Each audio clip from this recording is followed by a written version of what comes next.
Good morning, honorable members. Good morning, our support staff, members of the media, everybody who's on the platform. I would also like to welcome Team National Treasury. We know that the Minister of Finance last week tabled his budget. Amongst the bills that he tabled on that day was the Division of Revenue Bill. That's the bill which divides national raised revenue amongst the three spheres of government. That is the national government, provincial government, and local governments. So today we are having National Treasury to brief the committee so that the committee can have an opportunity to interact with that with that bill. As you know, perhaps for the benefit of the members of the public who are listening, once the bill has been processed by this committee, it will go to the National Assembly, where it gets debated and adopted, and then it goes to the National Council of Provinces. Again, the Select Committee on Appropriations also interact with the bill. They debate it, and then it goes once passed by that house, it then goes to the president to be signed as law. So that's the process that was starting today with the division of the revenue bill. Having said that, Darren, any apologies? No, Chairperson, we haven't received any apologies for today. Thank you so much, Darren. Team Treasury, Dr. Mampo, are you, or who's leading the team? Madi Jane? Yes, it's Madi Jane. Okay, I remember Madi Jane. Compliments of the new season. I think it's the first time I see you in March this year, and your team. Please take us through your presentation. Honorable Kaiso, I'm having problems with my connectivity. If I get cut, please continue chairing the meeting. Madi Jane, please take us through the presentation. Thank you, Chair. So I wonder if somebody is doing it for me. Or do I have to? No, I'm looking for the presentation. I thought it's going to come up. But Bongoni will put it up. Okay. Okay, thank you, Chair. And good morning to you, and also Happy New Year to you and honorable members of this committee. And we are grateful for this opportunity to brief you on the bill. I am supported by Wendy Fanwe in this presentation, and Lizaba Pakisi and Bongani Daga. So we'll take you through the presentation very quickly. But we do also have other members of the team in IGR and our public finance normally would be here so that we can then respond to all the questions that you will be asking us today. So by way of an overview, we will give you an overview of the Division of Revenue Bill. We will then outline provincial government allocations and indicate to you how we have updated provincial equitable share. Local government allocations will follow, and then we will talk to the changes to the bill in terms of the clauses, and the allocations. So there are annexures that will also go through quickly. I guess if time allows, for FFC recommendations response, which is detailed in Annexure W, and also responses to the committee recommendations in the previous sittings, MTPS, and details on the allocation. So these are the annexures, and some of which we will reflect them in our presentation. Next slide. So as a way of an overview of the division of revenue, we are seeing the total allocations, non-interest spending, you can see is growing by 1.4% on average over the MTF. But the national allocation does decline by about a percentage. And somehow I don't see the numbers here, given that it looks like my photo. Let me see if I can. Yeah, okay. Yeah, so then the national share grows by an average of, or non-interest spending in aggregate by 1.4, but the main budget expenditure, including interest spending, grows by 3.4 on average. So, but what we are seeing is that the national share is actually declining on average by 1%, while provinces' allocations are declining on average by an aggregate 1.4%, with a decline, rather increasing, and with provincial equitable share increasing by 1%. And I think the growth in provincial equitable share there is because of the additions that we have made in the year for COVID, which are not pulling through in the MTF. So, and we will see how that works. And then the growth in conditional grants. So where there is a strong growth is in the local government share, which in aggregate grows by almost 8% per annum on average, and the strong growth of equitable share and conditional grants. So basically reflecting that they are experiencing a higher than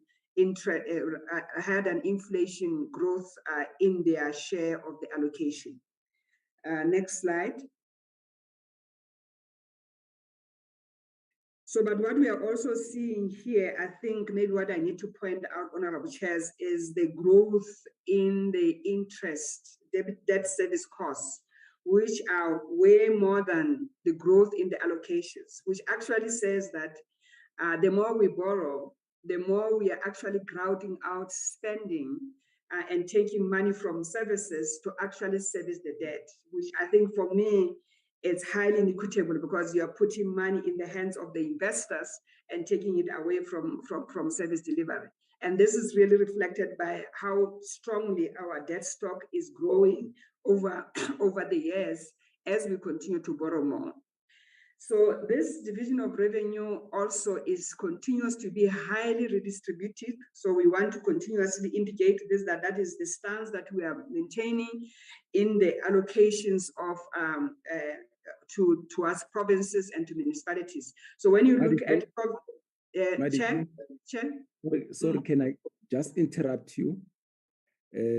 I've just remembered that when we've got division of revenue, sometimes we are joined by SALGA. So if is SALGA on the platform, if they're here, you are very much welcome, SALGA. It's an important stakeholder when we deal with the division of revenue.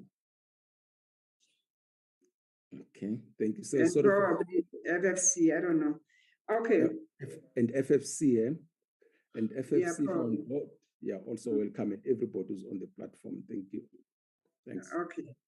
Thank you, Chair.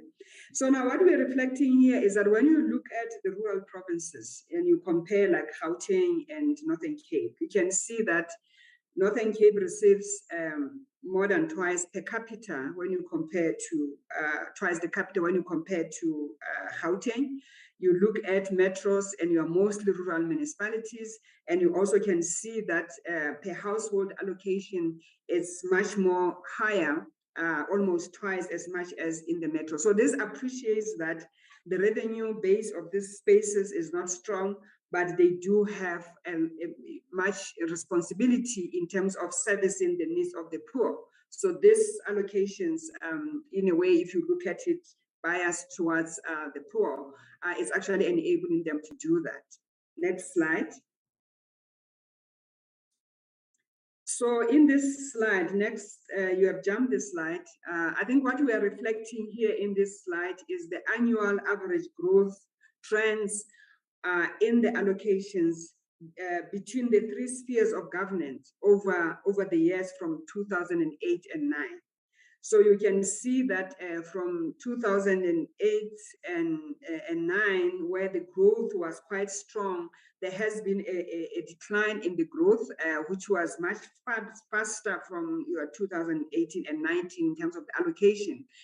But what we are wanting to reflect here is that local government has always been growing at a much higher rate than other spheres of government. And you can see even when now we are beginning to add more allocations to spending, that actually there's steeper growth in the local government allocations.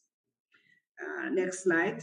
So this slide just reflects on municipal revenue collections. As you know, honorable members, that major shares of their allocation of their revenue in terms of what they spend on their budget comes from their own collection. So what intrigued us there was to look at the trends in the revenue collections over the month, over the 3 years, just to look at what has been the impact of COVID in the revenue. We actually expected quite substantial decline in the revenue collection, particularly in 2021, but also in 1920 a little bit, given that that is when COVID started and there were almost like 3 months or so, towards the end of the year.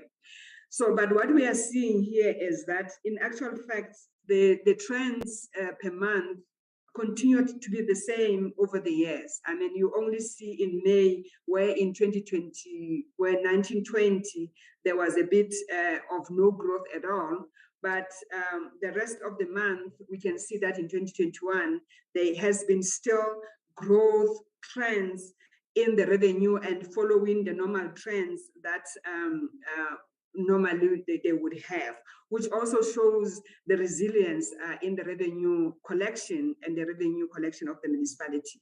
So thank you very much, Chair. I will give over to Wendy and the team to continue the rest of the presentation.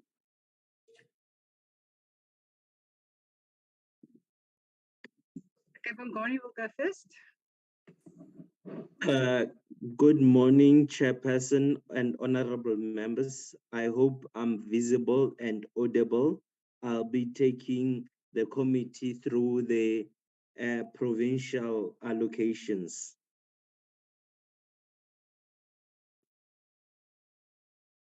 Bongan, we can only see your background. I don't know what's happening to your camera, but anyway, continue. Oh, apologies about that. Let me switch it off because then I don't know what the problem is. So in terms of the provincial allocations, about 95% of the transfers to, or the budget of the provinces, they come from transfers from national. That means that their own revenue only constitute about 5% of their budgets. And in the table there, we are showing what the provinces are getting in terms of the equitable share and conditional grants for the first year of the 2022 MTEF.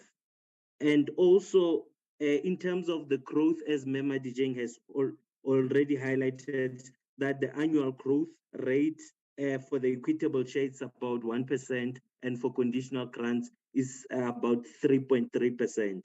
And then there were funds that were added during this budget. And then we are going to talk to those later. But in terms of the additions that were made to the provinces, is addition that was made to respond to the pressures, the spending pressures that are being experienced in the provinces. And also there is a continuation of the presidential employment initiative. Money has been added for this time around. It was added at the beginning of or during the main budget as opposed to previous financial years where it was added during the adjustment budget. And then resulting from the 2021 wage agreement, there was a once-off cash gratuity that has been added. Taking from what Mema Dijeng has been saying about the division of revenue being redistributive. The graph at the bottom of the slide, what we are showing, the main lines that members should focus on are the top one, which is Northern Cape, and the bottom one, which is Gauteng. For the other provinces, they fall in between the two. So we are showing that over time, Northern Cape has been getting the highest allocation per capita compared to, say, Gauteng. And then this per capita allocation has been about twice as much as that of Gauteng, whereby in about 2012-13, they were getting about 3,400 more, and this jumped to about 6,100 around 2019-2020. And currently for 2022-23, it's sitting at about 5,900. So this is showing that the division of revenue indeed is redistributive, because the focus often is on the quantum of funds rather than in terms of the service of the people that are being provided services, how much are they getting in terms of the transfers.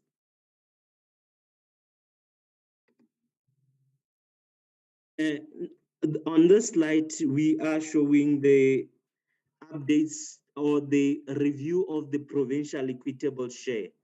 And we have previously even presented to the committee in terms of the review of the provincial equitable share.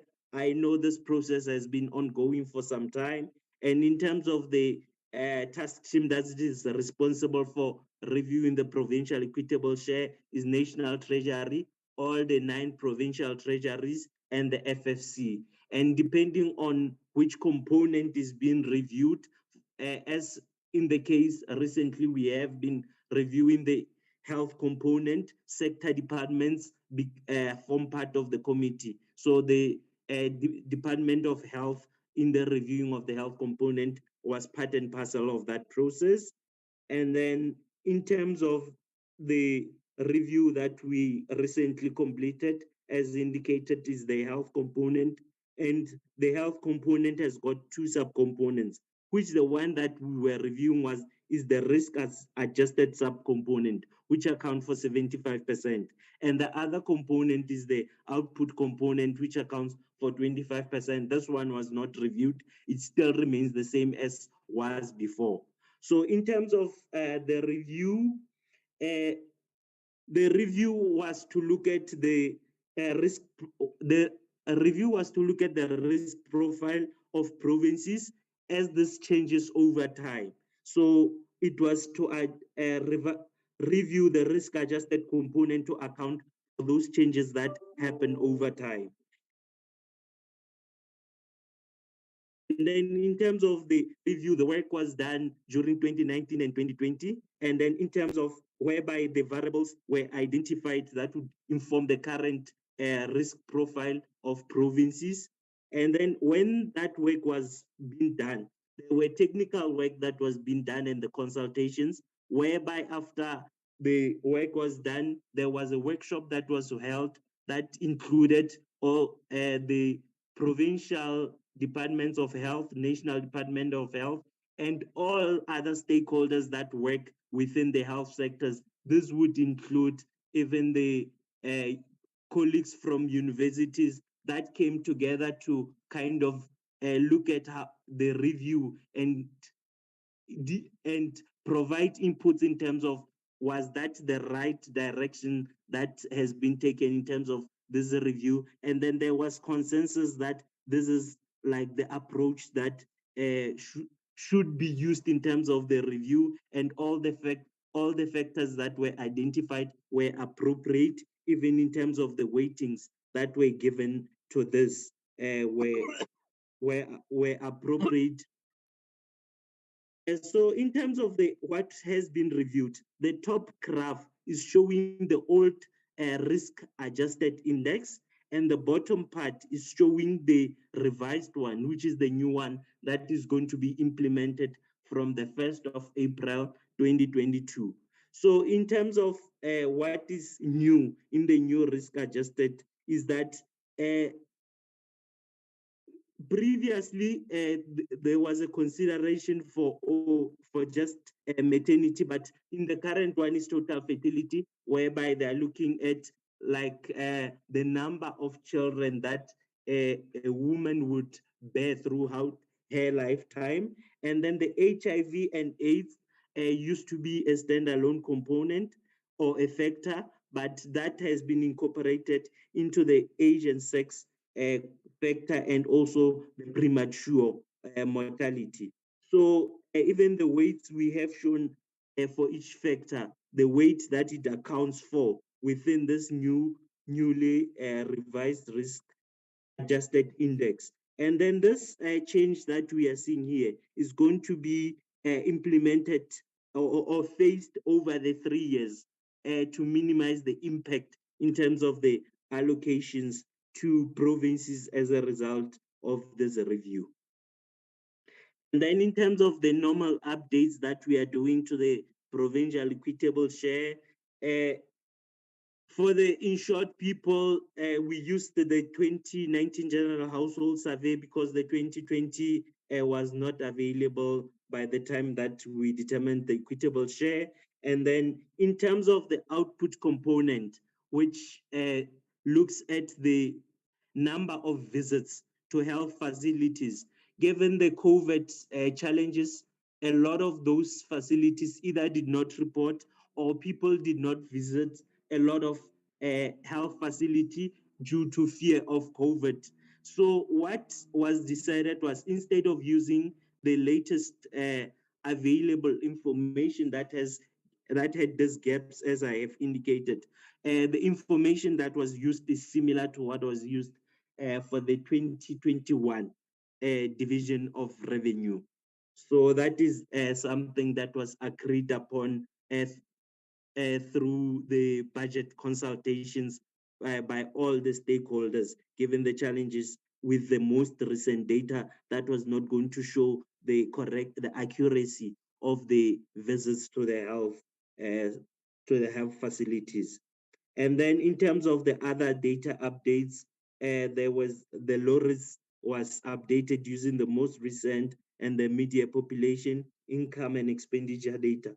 And also just to note that for the media population data, the data that was used to update is for the 2021 MTEF. And then there is a note in the division of revenue whereby we used data that we have been provided by Stats SA. But that data that is used, given that Stats SA only publishes their publication later, will differ from what is in the division of revenue in terms of the media population, but an explanation has been provided in the bill.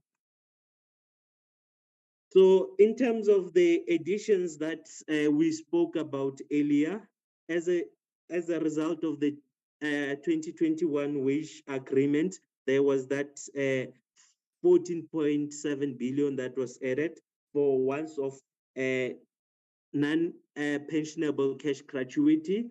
This was for the carry-through cost, because even for the 2020-21 financial year, that the same funding was added. So the money, in terms of the way that it was allocated, about 13.9 will flow through the provincial equitable share, and later I will show you the 809 million that it will be flowing through the conditional grants that have got the COE component. And also, as indicated, there was additional funding, and this funding was only for the education sector, whereby 12.7 billion is added. This will flow through the provincial equitable share. This funding is added only for the first 2 years of the MTEF, and this is to continue with the hiring of school assistance, as has been the case in the previous financial years. And then further funding in terms of the pressures that have been identified for the education sector, there is 24.6 billion, and this is to address the shortages for teachers and also any other pressures in the sector.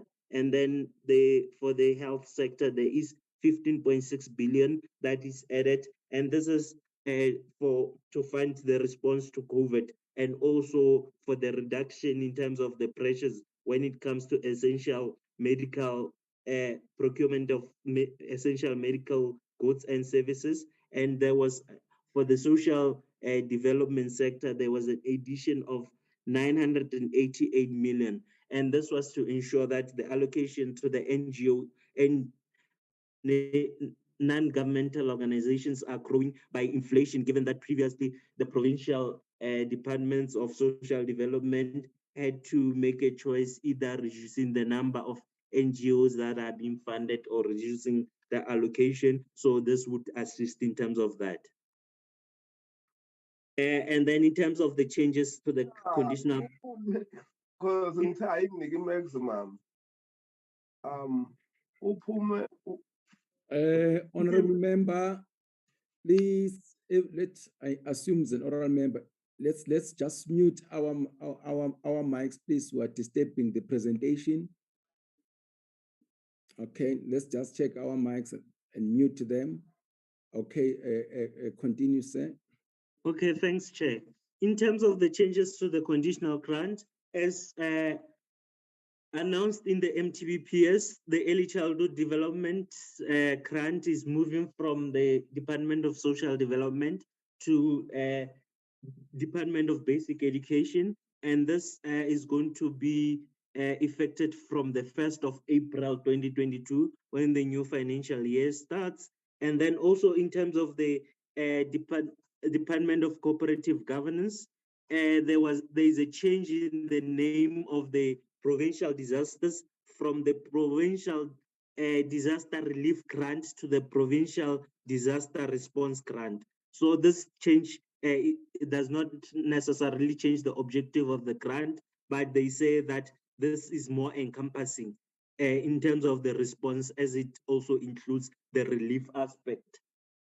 So also for the health, Department of Health, this was also announced in the MTBPS, whereby the grant that used to be called the HIV, AIDS, TB, malaria, and community outreach grant, which had multiple components, about 8, was restructured, whereby a new grant is called the District Health Programs Grant, and now it only has got 2 components, being the comprehensive HIV/AIDS and the district health component. So this grant was restructured because the previous grant was now too big to be managed. And also the 2 components that were within the previous grant, which is the mental health services and the oncology services, have been shifted to the direct national health insurance grant. So this is to align with the National Health Insurance Program. And then in terms of the responding to COVID-19, 1 billion has been added to this new grant, and this is going to be added to the district health component grant for provinces to continue with the rollout of COVID vaccine. And this is augmenting the 900 million that was added in the 2021 budget. So in total for the 2022-23 financial year, we have about 1.9 billion that is meant to assist provinces for the rollout of the COVID vaccine. So in terms of the changes to the health department, during the adjustment budget, we moved money from the indirect National Health Insurance Grant for mental health and oncology and moved it to the direct national health, because previously mental health and oncology were funded both from the direct and the indirect grant. So the direct being the previous HIV grant. So all the money for mental health and oncology are now being moved to the direct National Health Insurance grant. And then also, given the challenges that we have been experiencing of shortages in funding for medical interns, funding has been reprioritized and also additional funding has been provided. So in terms of reprioritized funding, 714 million was reprioritized from the indirect NHI and also from the health facility grant, and then 3.3 billion, which is the new money that is added to this grant, is added, and this is for over the 3 years of the MTEF. So this money is split over the 3 years of the MTEF so that it provides funding for the placement of the medical interns. And for the transport sector, this was communicated also during the MTVPS that the incentive component is going to be removed from the baseline. This is owing to the allocation methodology for the incentive being looked at to ensure that it is equitable. And then also further to that, there is 65 million that is being reprioritized from the provincial road maintenance grant. And this money is for the system that is used to centralize the data collection. And then in terms of the funding for the COE that I spoke about, the table is showing for that 809 million that I spoke to that said is going to flow through the conditional grants. It's showing per grant how much of that funding is going to flow through that grant. And then there were also disasters that happened around 2019 and 2020, and this were in KwaZulu-Natal, and funding has been provided for the repairs to damaged infrastructure that occurred. And in terms of the funding that has been provided to respond to this disaster, for the Human Settlements Development Grant, funding of 398 and 475 has been provided for the first 2 years of the MTEF for the repairs to houses that were damaged, and in the education sector for the repairs to schools that were damaged, 145 million and 329 for the first 2 years have been provided, and for the repairs of the provincial roads that were damaged, 490 and 294 million in the first 2 years are also provided. And all this funding is only for KwaZulu-Natal. And then from the committee chair and members, we are asking that when we gazette in terms of the section 15 of the division of revenue, we are humbly asking that in terms of the new grant that I spoke to earlier, there was an error that was made because the grant is designed such that it has an overarching grant framework and each component has got its own framework. So the overarching framework like mistakenly indicated that in terms of the targeting for the human papillomavirus vaccine, the target is girls in grade 7 instead of grade 5. So we are asking that we correct that in the overarching grant framework, and this is not going to affect any allocation to any province.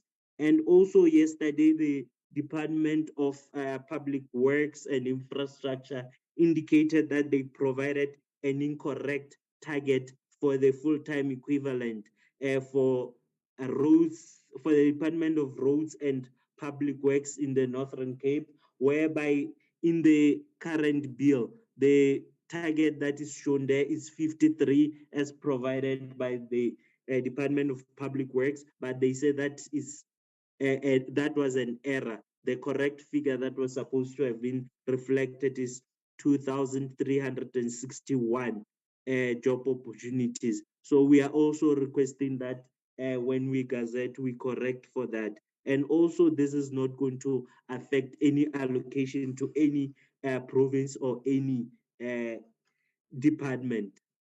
Thank you very much, Chair and honorable members. I'll hand over to my colleague, Letse Papakis, to take you through the local government presentation. Thanks. Thanks, Bongani. If we can move to the yes, thank you. Good morning, honorable members. Good morning, Chair, and the colleagues at large.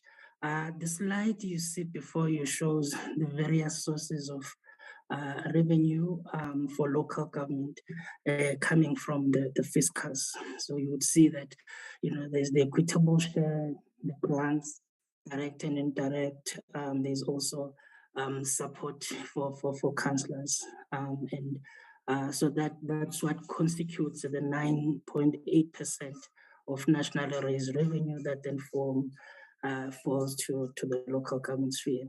And I know the honorable members are already aware of this. I'm just going to plead with the public to note that this should not be looked at in isolation. It must be looked at in relation to the previous slide that DDG Malijeng presented, which showed two things really. One, the many revenue-raising powers that are afforded to local government, but also secondly, the large increases that have been made through the fiscals towards the local government sphere. We've had these discussions before where that percentage seems a little smaller, but if you look at it in a context, you actually see that it's actually quite large. What we have seen with this city of Tshwane as well in terms of their program, to collect what is due to them. You actually see that, all that revenue that, at some point would have been convinced that is uncollectible, that actually if you put more effort in terms of trying to raise revenue, you can actually get a lot from that. So we continue to plead with the municipalities through the various platforms that we have, so that they can put more effort in terms of trying to recoup the funding that, the revenue that hasn't been collected. In terms of the direct allocations, really, it's a good story to tell for local government, even in this fiscal environment, where we see other spheres of government really getting a low growth. In the local government space, we're seeing a healthy growth of 7.9% in direct allocations. But also, I think most importantly, in terms of the equitable share, there's the largest increase there, around 10.3%, to compensate for the growing indigent households at a municipal level. Next slide, Bongani. Having spoken to thank you. Having spoken to the additional funding that has been provided, which actually ensures that we fully fund, the provision, of services to poor households, with the 29 billion that has been added to the equitable share. So we've also had to make some annual adjustments. Really. These are the adjustments we make every year, where we take into account, the growth in households per municipality, using the data that we get from SINCESE. In this case, we use the 2020 General Household Survey data to then update that, which on average shows that really households are growing at 2.7%. And also in terms of bulk water, we use the average water the price increases there really from all the water pots that we have, and the current average that we use for the formula is 10.5. This we do to ensure that the fiscus keeps up with the increases in these sectors, and we certainly hope that the regulator that is being put in place in the water sector will actually assist in terms of ensuring that there is consistency in how these increases are applied, but also that just maybe under such conditions, double-digit increases are undesirable. In the electricity space, the honorable members and the members of the public would be aware that there is currently an impasse between ESCOM and NERSA in terms of their application for the multi-year price determination 5. And by the time we finalized the allocations, that matter was in the court processes, and because of the absence of that, we then resorted to then using the previous approved MYPD, which had an average of 8.9%. So there's, I think, in the past last week actually, I think there was a determination there by NERSA of around 9.6%, which is not far from our average really. And all the other costs, honorable members, are increased by inflation. And you will be able to know that, from the fiscus, 64 billion goes to local government to fund the free basic services. And I think I cannot overly emphasize how helpful the 29 billion that was added in this budget has been to that process to ensure that we fully fund the poor households in these municipalities. And I think now the ball is on the municipal courts to then use that money efficiently. And unfortunately, the evidence we have is that they haven't done so in the past. So it means something has to change to ensure that the additions actually flow to the relevant people on the ground that need these services. Next slide, Bongani. Here, honorable members, I'm going to talk to a number of reforms in the local government space that are aimed at addressing some of the inefficiencies at local government. You would all know, and I think you have in many occasions spoken to us about some of the measures that were put in place that have been really assisted the people on the ground. So where we have measures, for instance, in the stopping and reallocation, where funds would then be given to a municipality that is ready to, to do the job. But, you always raise the question around what about those people in that municipality whose money has been moved and are able to then, get the services. So through the Department of Cooperative Governance, government is going to introduce an indirect component to the MIC. And really here, the aim is to target those municipalities whose systems, would have failed. So that would mean that in the past, they failed to spend the money, but also, in terms of the inefficiencies, in terms of your water losses are quite high. They're not spending enough on repairs and maintenance. So those are the municipalities that are being targeted for the conversion in here. In the local government space. And what excites us more, I think, around this is that there's going to be a capacity building program that is coming with this kind of support. So DCOC is not merely just going to implement these projects on the behalf of the municipalities, but they would need to ensure that that support, also comes with capacity building as well, or some form of capacity building, so that these municipalities are in the short to medium term in a position where they are able to provide the services themselves. And also just to, I think one of the biggest issues in that we've found, which I'm going to talk to quite later on in my presentation, is the issue around asset management. It's a big issue at local government because some of the infrastructure that has been built hasn't been maintained, and as a result of that, we're seeing all the inefficiencies and actually just the zeal to then build more new infrastructure instead of then maintaining the one that we have. So as part of that, we're really looking at measures, indicators, that can be included in the MIC. So as we apply the criteria of the conversion, then there will be those municipalities whose systems wouldn't have been completely broken, where we're going to apply this when the Treasury leads the process of the stopping and reallocation with sector departments.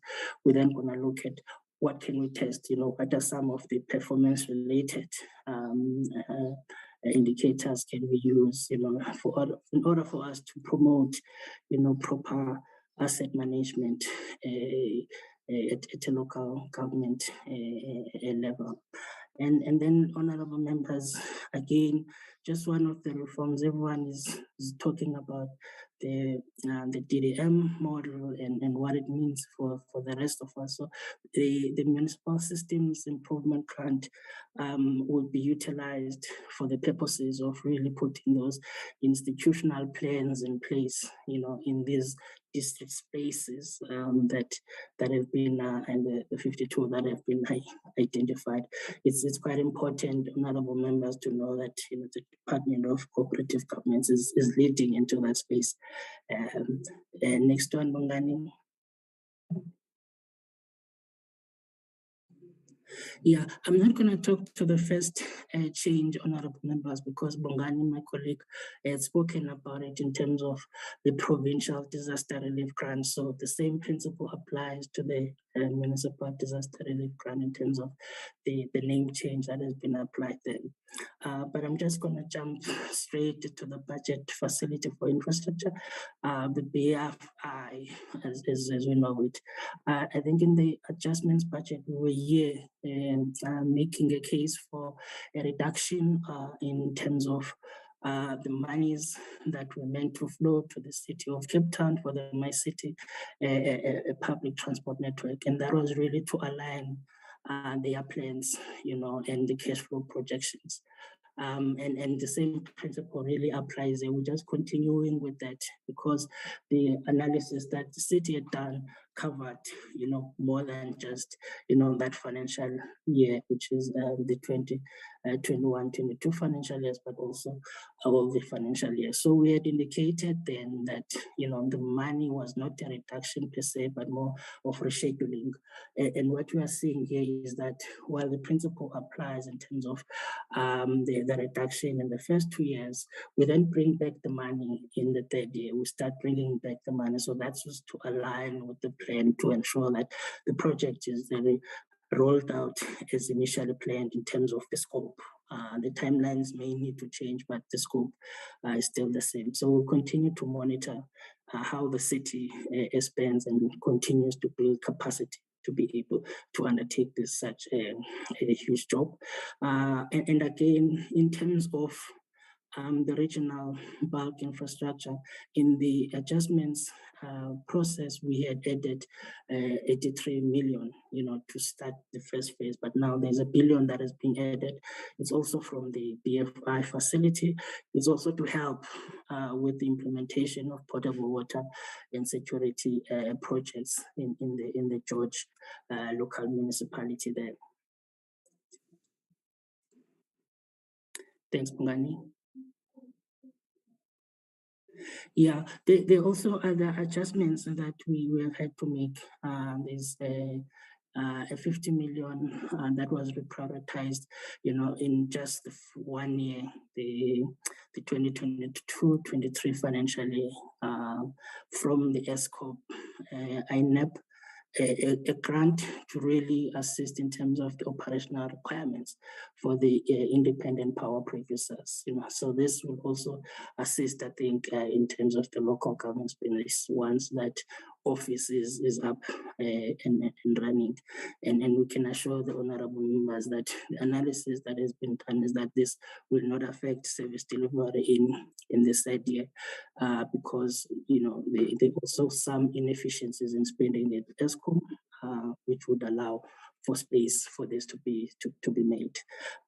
In the first 2 years of the MTF, there is also a reduction privatization really of 8 million each year from the EDDSM grant. And really what this is to assist then the Department of Mineral Resources and Energy to cover some of its operational requirements. Again, the honorable members, this is one grant that is currently under consideration. We've been doing internally as the Treasury some spending review to see, if we can attain any value for money from it.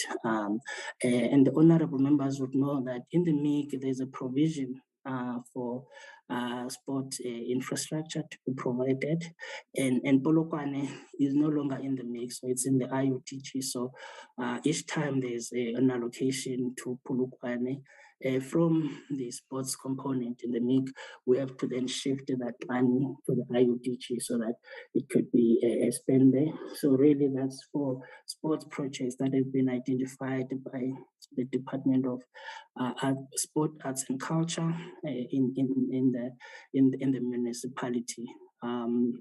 So that really just decreases the MIC by that said amount and increases the IUTG by the same amount. And over the MTF, honorable members, there's 347 million that has been added to the municipal disaster recovery grant. That's all the municipalities in the KZN to assist them there, to fund, infrastructure recovery after the disaster. There is also, I think, linked to the president's employment program initiative. There's also 1.7 billion. It's in the first 2 years of the MTF. So that 1.7 is really the total for the 2 years, and it's been added into the Neighborhood Development Partnership grant to assist the metros really continue upscaling their city-led employment programs, which actually, also cuts into the informal settlements that our DDG is quite passionate about. Next slide, Pongani. And again, honorable members, I think I have already indicated in terms of the issues around asset management at local government, that this is an issue that cuts across, various sectors, and there are a lot of players in the space that would want to address the matter.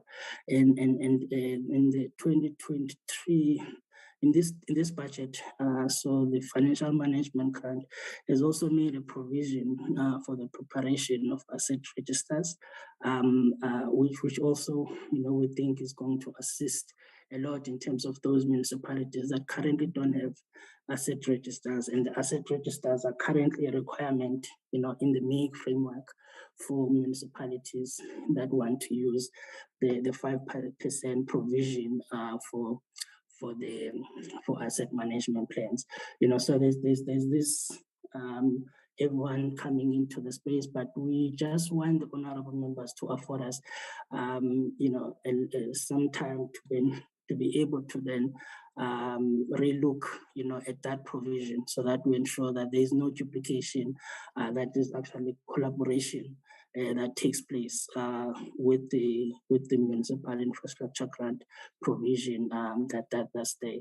So we are requesting that the committee allows us that, and that it considers our request and recommends that when we then do publish these after the act has been enacted, after the bill has been enacted, that we amend the framework with the provision that would be speaking specifically towards that alignment in terms of the funding for asset management value chain, put it like that. Honorable Chair and honorable members, thank you very much. That is it from my side. Thanks. Over to you, Wendy. Thank you, and I'll take you through the last two slides that deals with the actual legislation, the Division of Revenue Bill, the clauses to the legislation. And as honourable members are aware, most of the clauses remain the same from year to year. And what we then do is we look at two potential changes. We look at potential technical refinements, which is basically just better wording of the legislation. And then we also look at policy changes. Some of them, of course, are a combination of both. So what we do is for the 22 Division of Revenue Bill, we've made a number of substantive changes, and I would like to take you through them. The first one is with regard to in-year allocations where there's additional money or shortfalls in existing revenue, and it's generally made available through the adjustments budget process. And if you look at the legislation the previous year, it used to say that any additional allocation or reduction for that matter that goes to provinces or local government comes from national government share. That has just been fixed to say it comes from excess revenue, and shortfalls. So it's not from national government share. It's from either the additional revenue that's in the system or the shortfall that's in the system. So that is just a legal refinement and improvement that's been made. Then I don't know if honourable members can recall last year, the Presidential Employment Program money for national departments could immediately be released after approval by the Minister of Finance. And of course, then it was then legalized in the appropriation amendment legislation. But the same couldn't be done for allocations that went to provinces and municipalities for the Presidential Employment Initiative, because no such provision was available in the Division of Revenue Act. So what the Division of Revenue Bill of 2022 does, it just replicates the provisions that's in the Appropriation Act and links it to the Appropriation Act so that money can be released sooner. And it's very specific. It's specific to the provisions in Section 6.1 of the Appropriation Act. And that is, for example, to cover unforeseen and unavoidable expenditure. It covers things that the minister announced in his budget speech. It deals with funding that's provided for in the contingencies reserve, for example, and one of the key ones there is for the disaster funding. That is quite key. So this is quite a good refinement because it will deal with some of the challenges that we've had in the past for the easy release of funding or earlier release of funding in the system. Then the third one is also enhancement. And currently what happens on a direct grant, if a province or municipality do not spend their conditional grant money, it reverts back to the national fiscus. But no such provision is made available for transfers that made to indirect grants to Eskom and water boards. So the same principles are then just extended to apply to the grants made available to Eskom and water boards. Thanks. That will mean that if Eskom and water boards do not spend their money on the appropriate things, they cannot retain it and then use it for other things. Then with regard to the last one, again, it's a technical and also legal refinement. These provisions have been in the legislation for a very long time. The only problem is that they were not really that enforceable because what happened, they were in clauses that fell away after 31st March. And then we had to wait for the Division of Revenue Act to be enacted before these clauses came into being again. And that meant that municipalities, schools, hospitals, and entities funded from provincial budgets, that means where provinces out of their own make their own provincial budgets available to fund specific hospitals, specific schools, and also allocations be conditional, unconditional to municipalities. They weren't that sure whether it's really guaranteed. So what we've just done is to push it into clauses that section 16 and 26 has got a longer lifespan than the other clauses, to make those clauses be in Schedule 26, which does not expire 31 March, so that these clauses has got a longer lifespan, and therefore the allocations are more guaranteed. So what this clause does, it makes these allocations final as per the Gazette. So some of the challenges with regard to this clause has been addressed. So again, it's a legal refinement that makes the implementation of the Act easier to do. If we can then go to the next slide. And what this next slide does, it just also highlights what Bongani and Letsepa presented. Some of the changes to the grant names just need to be captured in the schedules as well. And most probably the one that's most critical to note is the one about that's the one at the bottom, the municipal infrastructure grant, where there's provision made for the in-year conversion from direct allocations to indirect allocations.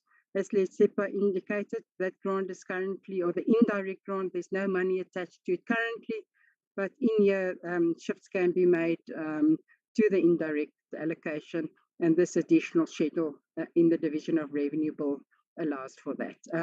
Thank you, honourable members. That is the end of our presentation. We still got additional slides, but it will take too much time to go through it. And it deals with national government's response to the FFC recommendations, and it also got the responses to the parliamentary recommendations. Thank you very much. Thank you for the presentations. Madi Jeng, anything from your side? Before I allow members to come in with their questions. No, Chair, I'm happy with our presentation, so we can take questions. Thank you so much. Other members, can I get indications of other members who would like to interact with the presentation? Peters. Honorable Peters. Chair Sarupin. Honorable Sarupen. Matafa. Honorable Matafa.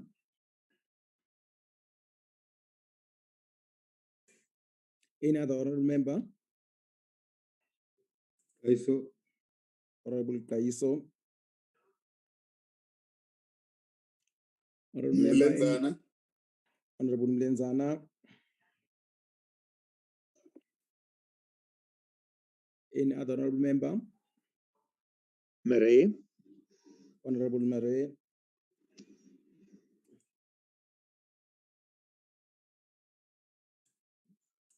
Any other honorable member? Okay. Honorable members, we'll go back to how we do things, 5 minutes maximum, and if you exceed your 5 minutes, I'll come in. If we still have more time, then we'll take a second round. But let's stick to 5 minutes, please. Honorable Peters, can you start? I'm starting my. Thank you, Chairperson.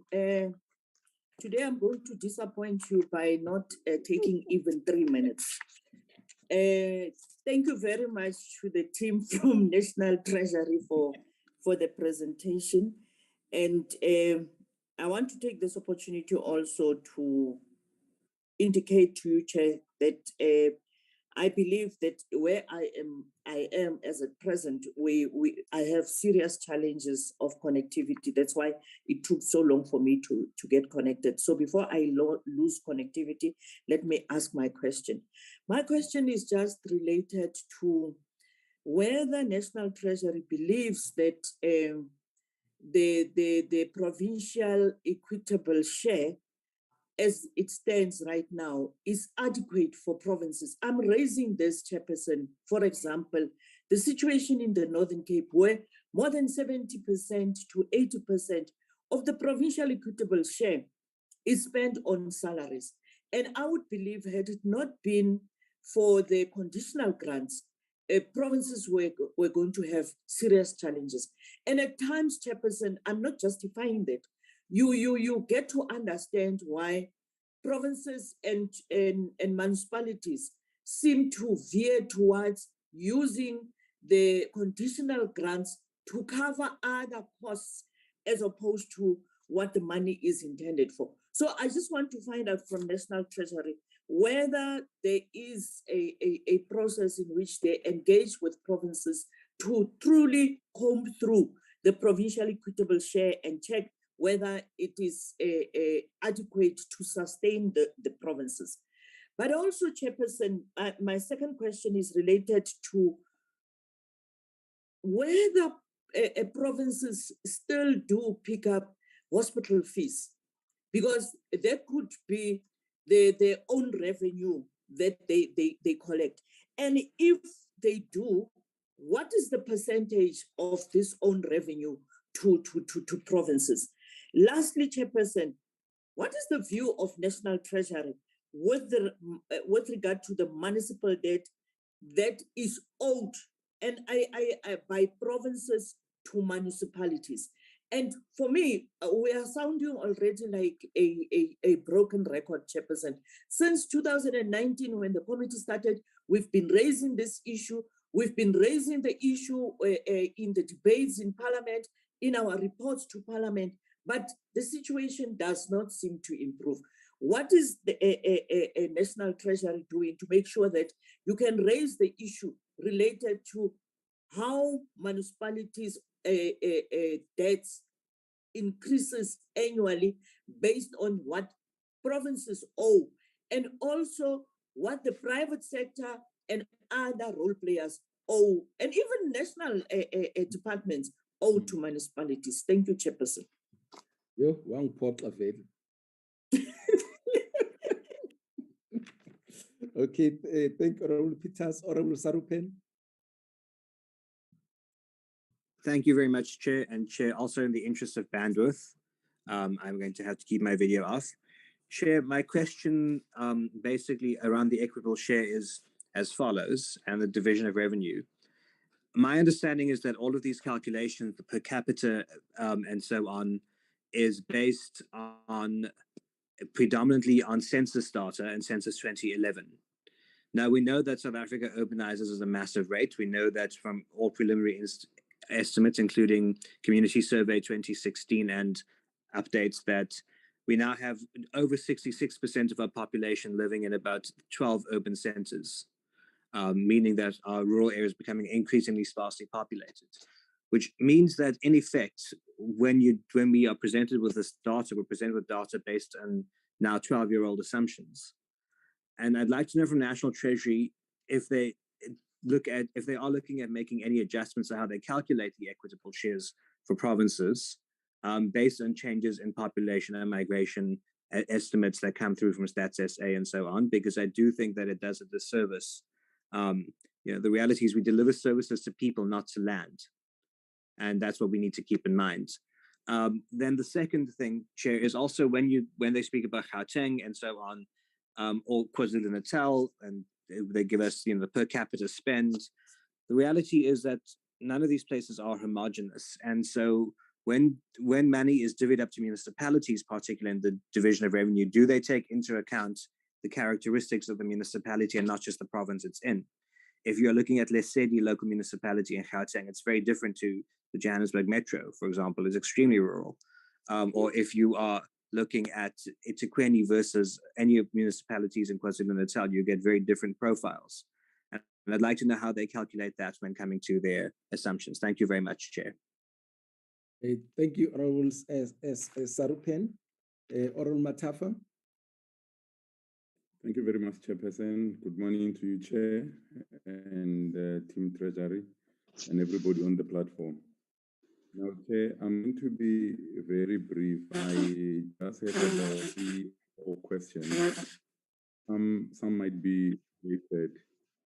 The first one is on the use of consultants.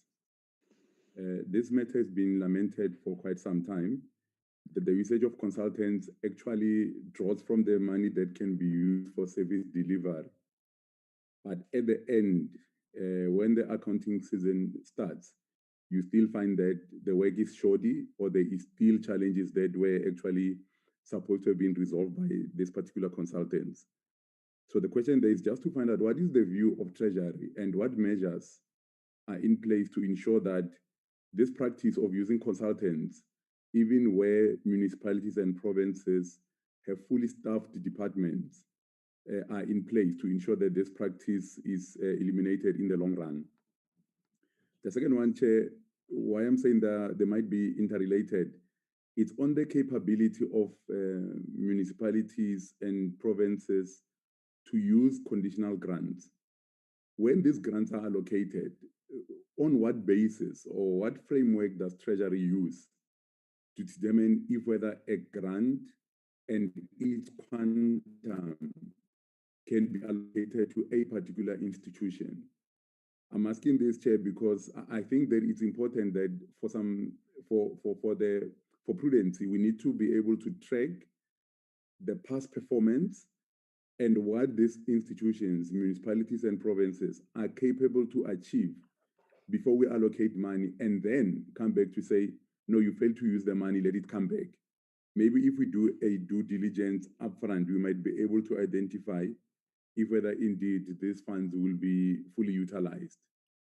The last one, Chair, is just on, again, a matter related to infrastructure projects. I know that in the previous presentation, we had, I think it was Buffalo City, Msunduzi, and the city of Cape Town, looking at the qualification on the public transport network grant. Now, Chair, my question is, when we disqualify these particular municipalities for failing to use these grants, what measures are in place to mitigate the unintended consequences of these unfinished projects?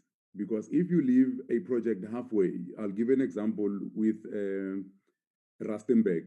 In the CBD, they were busy with the rapid transport network system.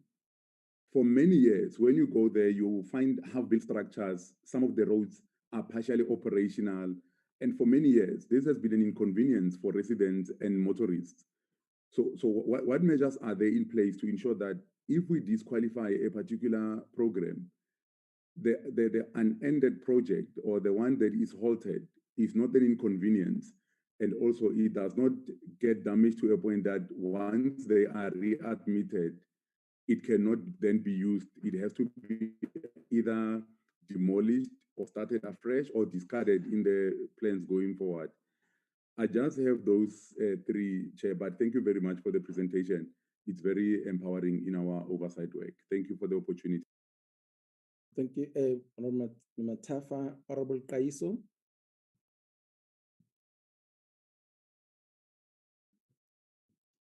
Thank you very much, Honorable Chair and members. I just have some few questions, Honorable Chair. I just want to start here.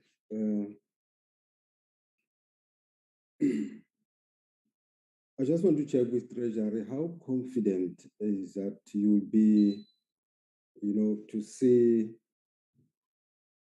the return on investment on public infrastructure investment?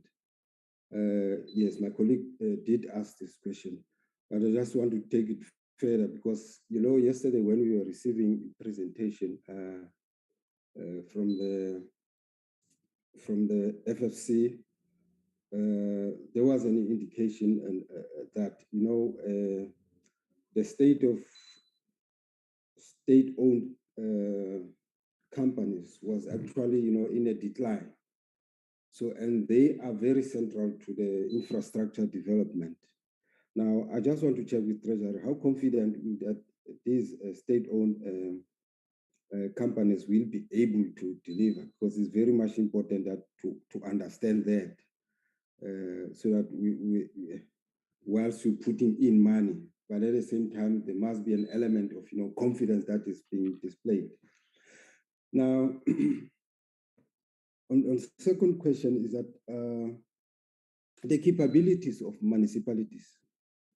it is not just, I believe that it's not just an act of now just pumping money, but has Treasury been in a position to make an assessment about the capabilities of municipalities to can be able to, to implement these infrastructure programs? I think it's very, very much important to get that understanding. Otherwise, it will be just a malicious act, just pumping, but without, gaining an insight as to is there actually the capability or capacity for delivery in as far as this are concerned. Now, my last question, Chair, perhaps I'll come back. Has the Treasury made any inroads in as far as assisting provincial government to improve the organizational structure of municipalities? Because there might be a serious problem in as far as that is concerned. So I just want to know whether is Treasury be able to intervene and assist in that regard. Thank you very much, Chair. I'll come back when there is time. You still have time. Oh, I still have time. Yeah. So now, I just want to know what has been the impact of the infrastructure fund has been, on catalyzing private investment in distressed local municipalities. I think one of my colleagues did raise this. So there's a serious problem in as far as financial, delivery in as far as municipalities, a number of municipalities, even if when you read the Auditor's General's report, report, it does reflect that. So I just want to know what does now this, how does the Treasury now comes in that particular space, to assist? Okay, my last question, Honorable Chair, how would Treasury, how confident that you will receive, no, that one I've asked, let me pass it.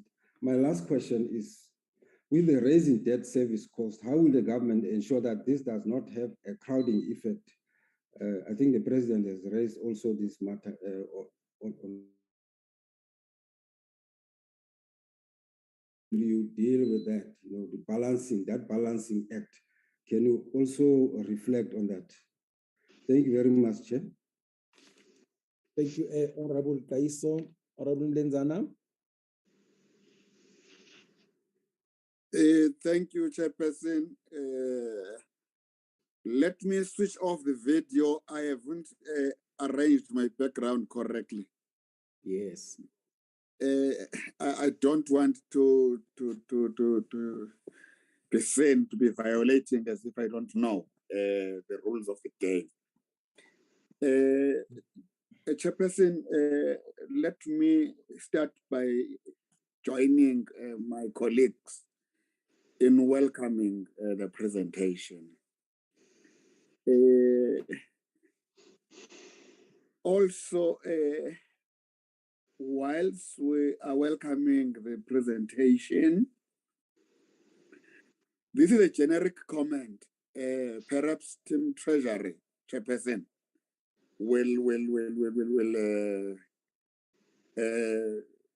correct me if I'm wrong. From 2019, we are now at 2022. I think the trend of the presentation has been the same. It is just a question of minor changes in terms of figures here and there. Now, my question would be, Chairperson, at what stage are we realizing doing away with the baseline mentality?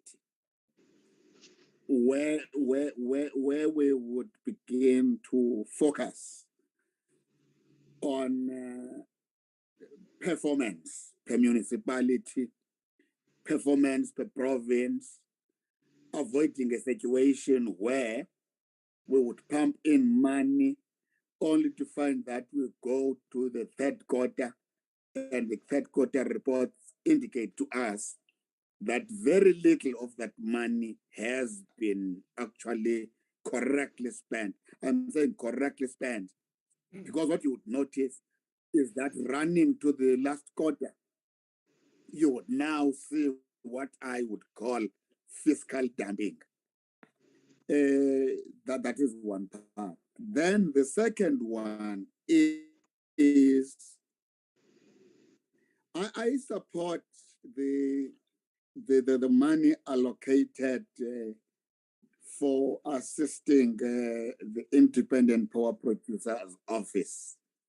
But now my question would be, how is monitoring, Chairperson? How do we realize that it is not the other way? We know ESCOM has been a thorn right through and continues to be that thorn on the flesh of government. Now, how is monitoring then of this particular allocation for this assistance to the IPP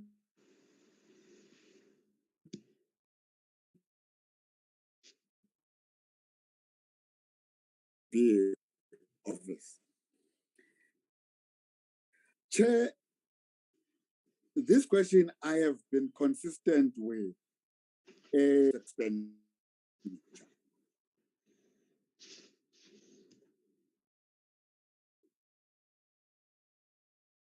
Honorable Lenzana.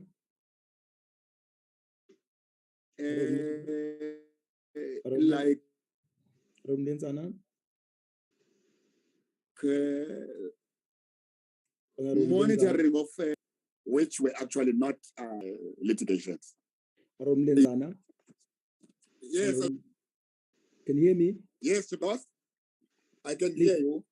Can you please Yes, I repeat can hear you. Repeat the question that you are just finishing because we lost you for a second. You lost me on the question on the monitoring of expenditure. Can you repeat it? Yes. I was saying on the monitoring of expenditure, one, how are we monitoring that the money that we appropriate is actually spent for what is actually destined for? For instance, there would be money spent on litigations, which was not supposed to have been there. And also more money going towards the wage bill instead of the infrastructure build program. Then my last question, Chair, would be, I happen to be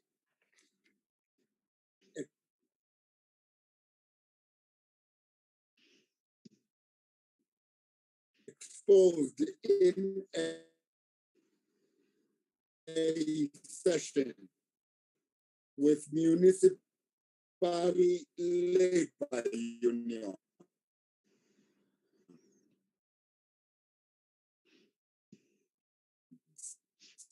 Sometime last year. And sharply they were raising across their political divide the question of capacity.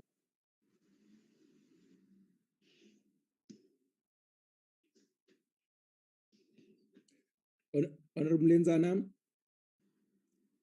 Honorable Lenzana, can you hear me? Honorable Lenzana. Okay, I'll try and get Honorable Lenzana on the phone. Honorable Mare, please come in. Thank you, Chairperson. In a certain sense, two major questions has been kidnapped, but I want to make a specific remark. I can't concur much more with Member Peters. And my question would be, what measures and penalties are in place for those municipalities that don't use the funds for the purpose it's been granted to them? we've got this serious problem that grants being used for salaries and to foot the bill of salaries at municipal level. So how would we in future now address this problem? That is there penalties, and can Treasury advise us in which way they can handle this for future purposes? Secondly, that was Member Suripan that actually talked about the Stats SA. And, you know, we just embarked now on the new survey, and there was a lot of migration since the last formal census from one provinces to other provinces. And have the Treasury made adjustments, and based on what to give to those provinces that have now a much higher population than previously? Or do they actually waited for this new Stats SA numbers as far as population is concerned when they do the necessary allocations to provinces? Thank you. Thank you. Thank you, Mare. Honorable Mlenzana, can you come in? We didn't hear your last question.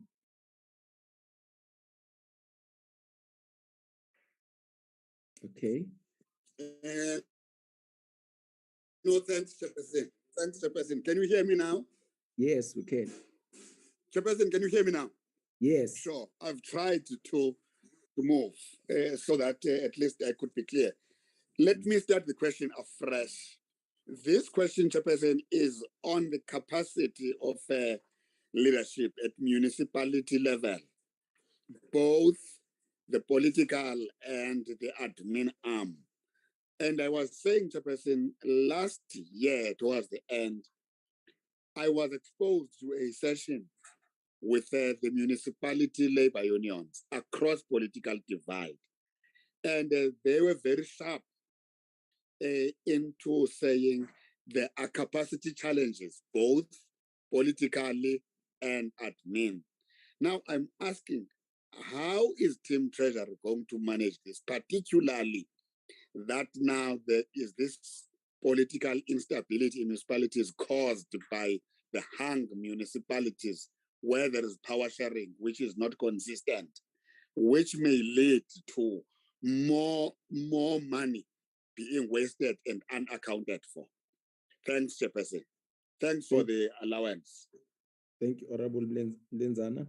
Let me just check with the honorable members before I go back. Honorable Peters, do you have anything that you'd like to add on your questions?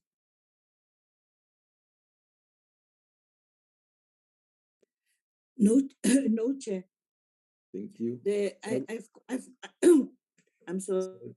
Sorry. Problem. That's why I can't speak for long. Okay. Thank you. Honorable Sarupen, do you have anything? Chair, I didn't have a question, but in light of the last, do have one follow-up, and that is, has National Treasury noted the better audit outcomes from coalition governments as opposed to majority governments? Thanks very much, Chair, just tongue in cheek. Thank you, Honorable Sarupen. Honorable Matafa? I am fine, thank you, Chairperson. Honorable Kaiso, thank you. Honorable Kaiso? Yes, Chair, just one question.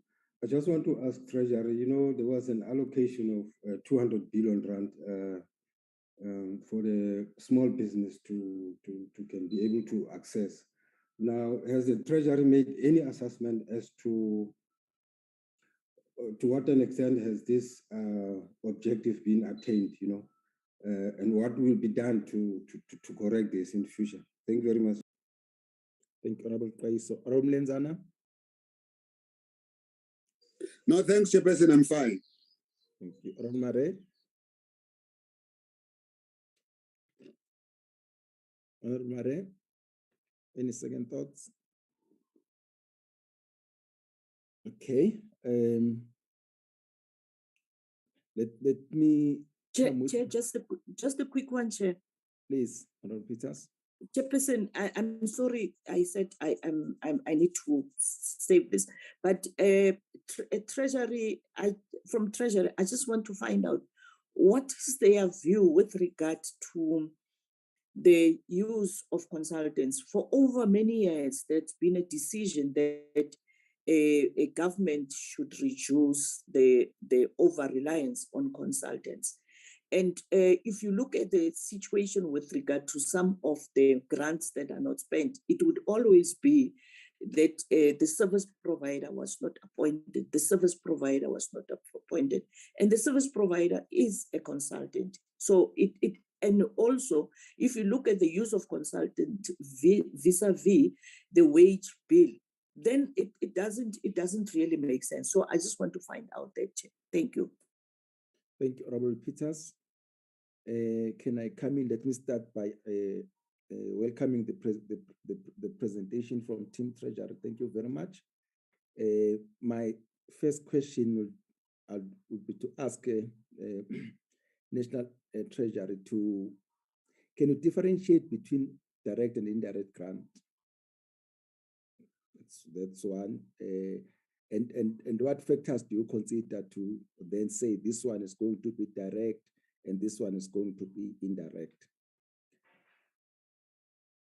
Coupled with that question, there's an argument which has been presented even here in our meetings that the conditional grants, for all intents and purposes, they are national department's budget.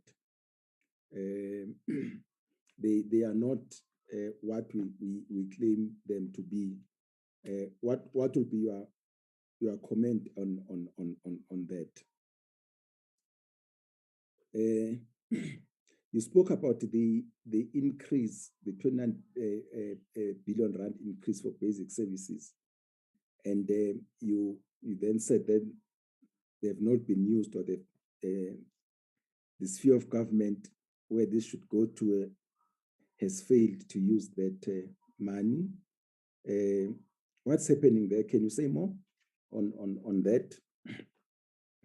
And also, we all know that there are also SOEs at provincial and local government. I just want to check whether you do have sight of what is happening there, their state, their ability to continue providing the service that they're supposed to provide. And obviously, these SOEs, they also get the allocation from the respective governments. So the question is, do you have a sight of what is happening there? And if the answer is yes, can you please share with the committee what is happening? Back to you, Madijeng and your team.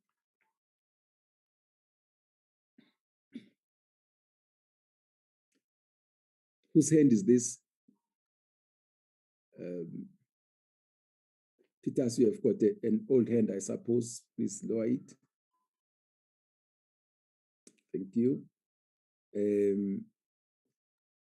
Madijeng, please come in and with your team treasurer, respond.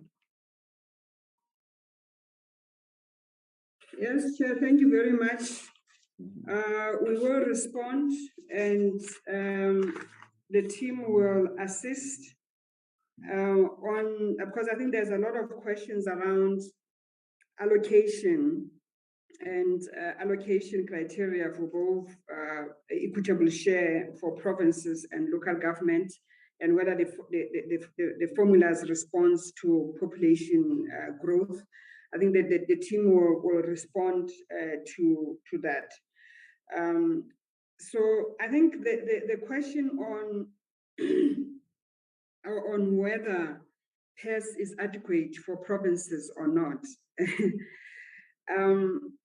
So what I can say is that we do engage provinces, and we do have engagements that we call benchmark, where we look at how they're allocating their budgets, and where are the pressures, and whether it is aligned with what we are expecting, as they receive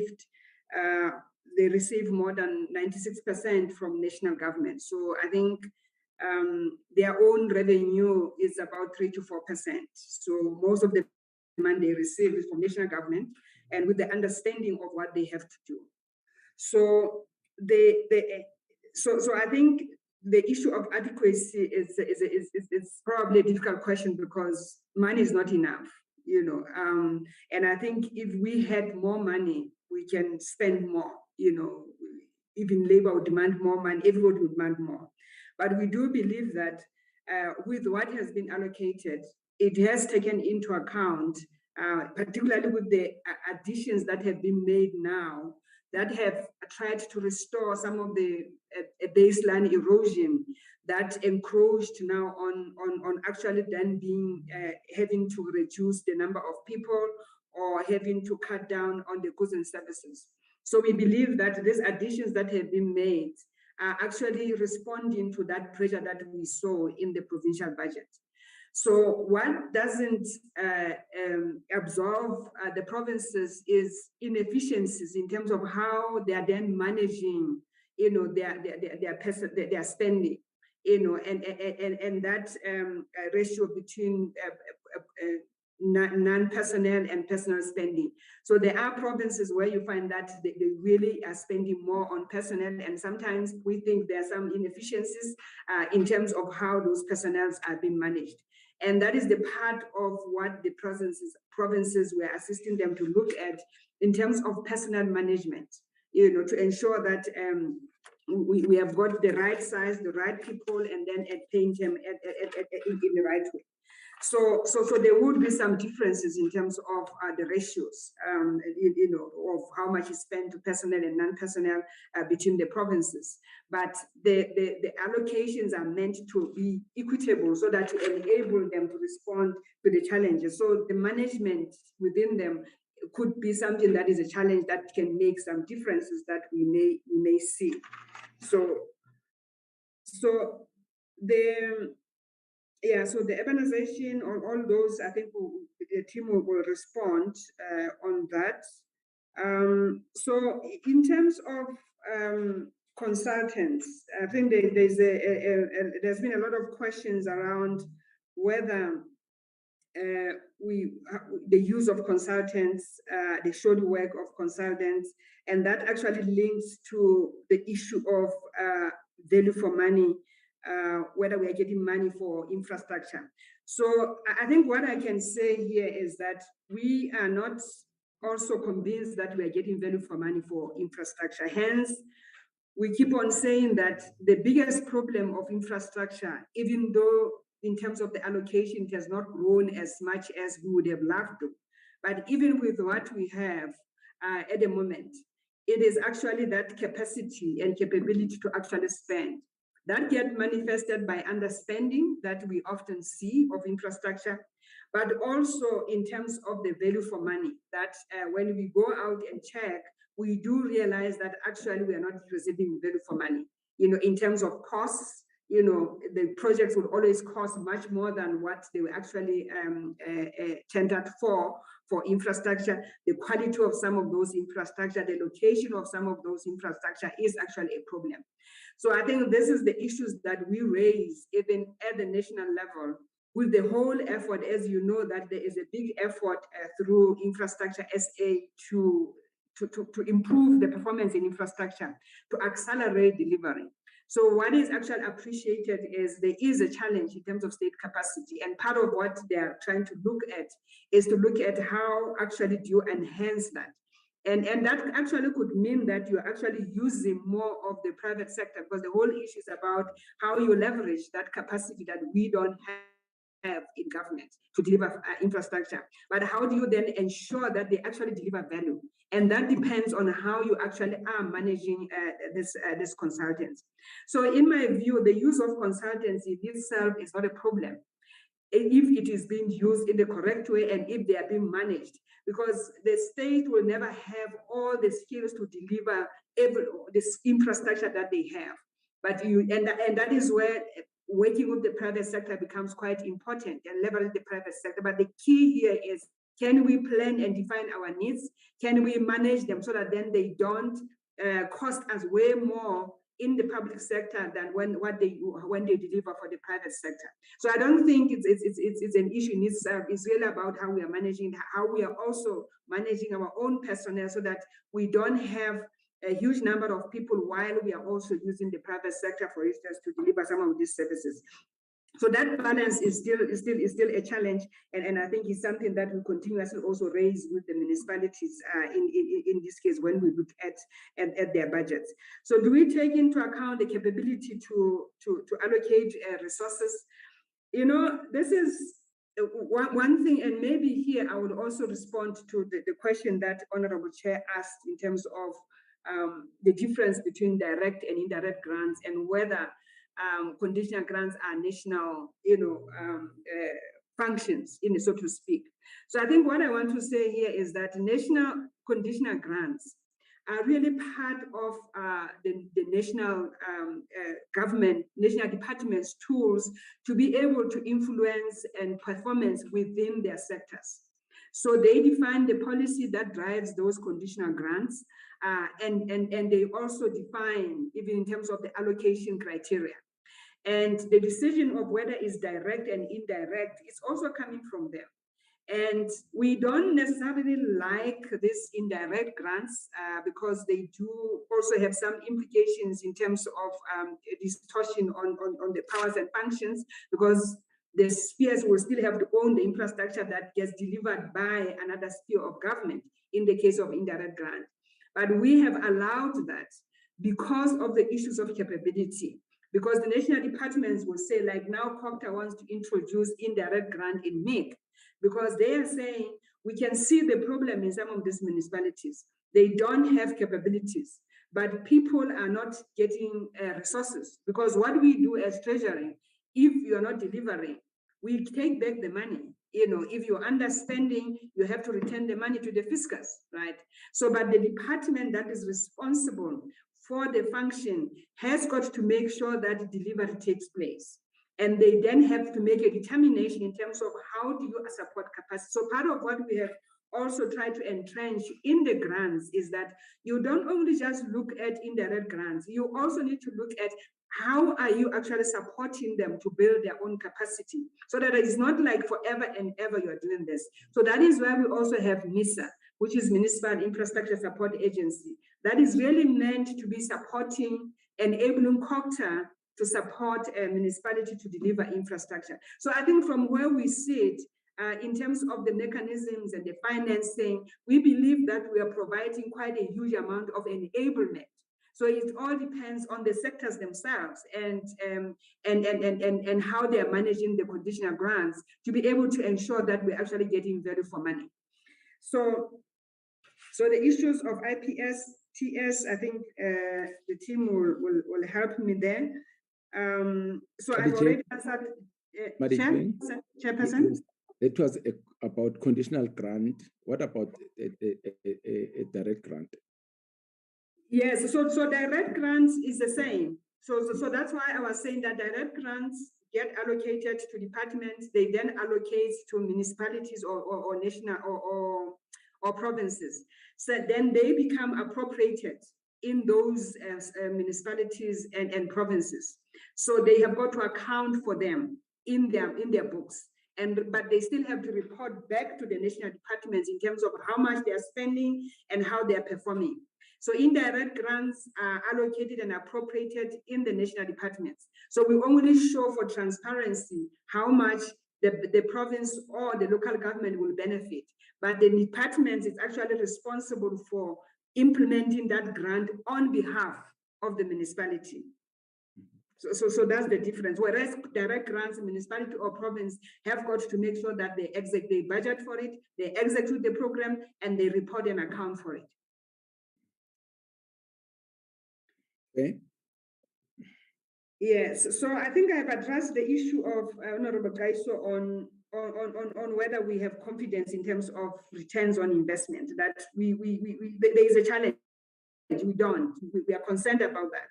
And that is why we continuously keep on saying to government, the problem here is not more money. The problem is actually making sure that the delivery actually gives us value for money.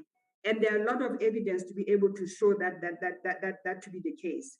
So the issue of whether we are supporting municipalities, provinces to improve organizational structures, and the whole issues around capabilities of municipalities and assessment. So I just want to point out that this is really where COCTA, because these are institutional issues, institutional arrangements that are regulated through the Systems and Municipal Structures Act. And this is where it becomes really their functions to ensure that these municipalities have got structures that are fit for purpose, and that they're able to support us to do that. It's not really, our where we need to be playing in that space. So how does government debt, how do we ensure government debt that is not rising? And what is our opinion? I think that also has come through a lot in terms of what is your opinion, Treasurer, on government debt?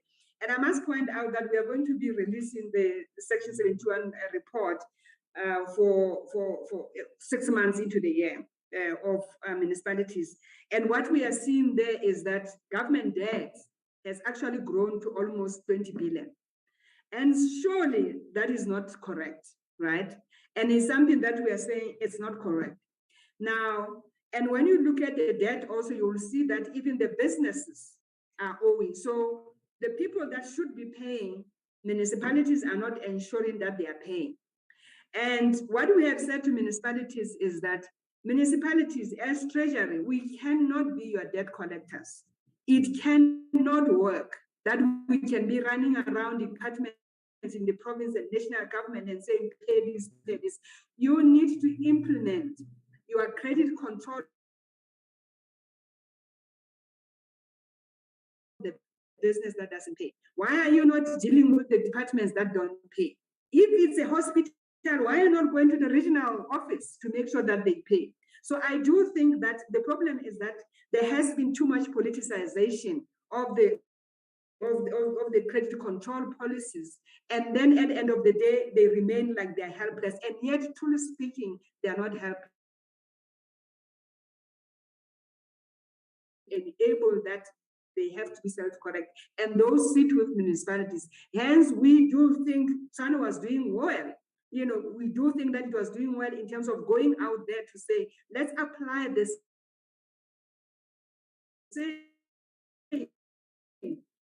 Credit control.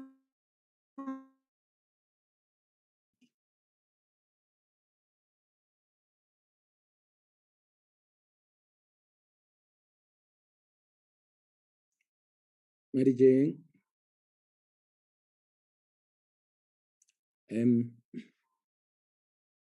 About saying, how do we ensure that the debt service does that? So I think, so here, and we are showing this, we are showing that the more we borrow, which is what we've been doing from 2008 and 9, we had less than $1 trillion, and now we are talking about 4.5 trillion in the head of the MTF.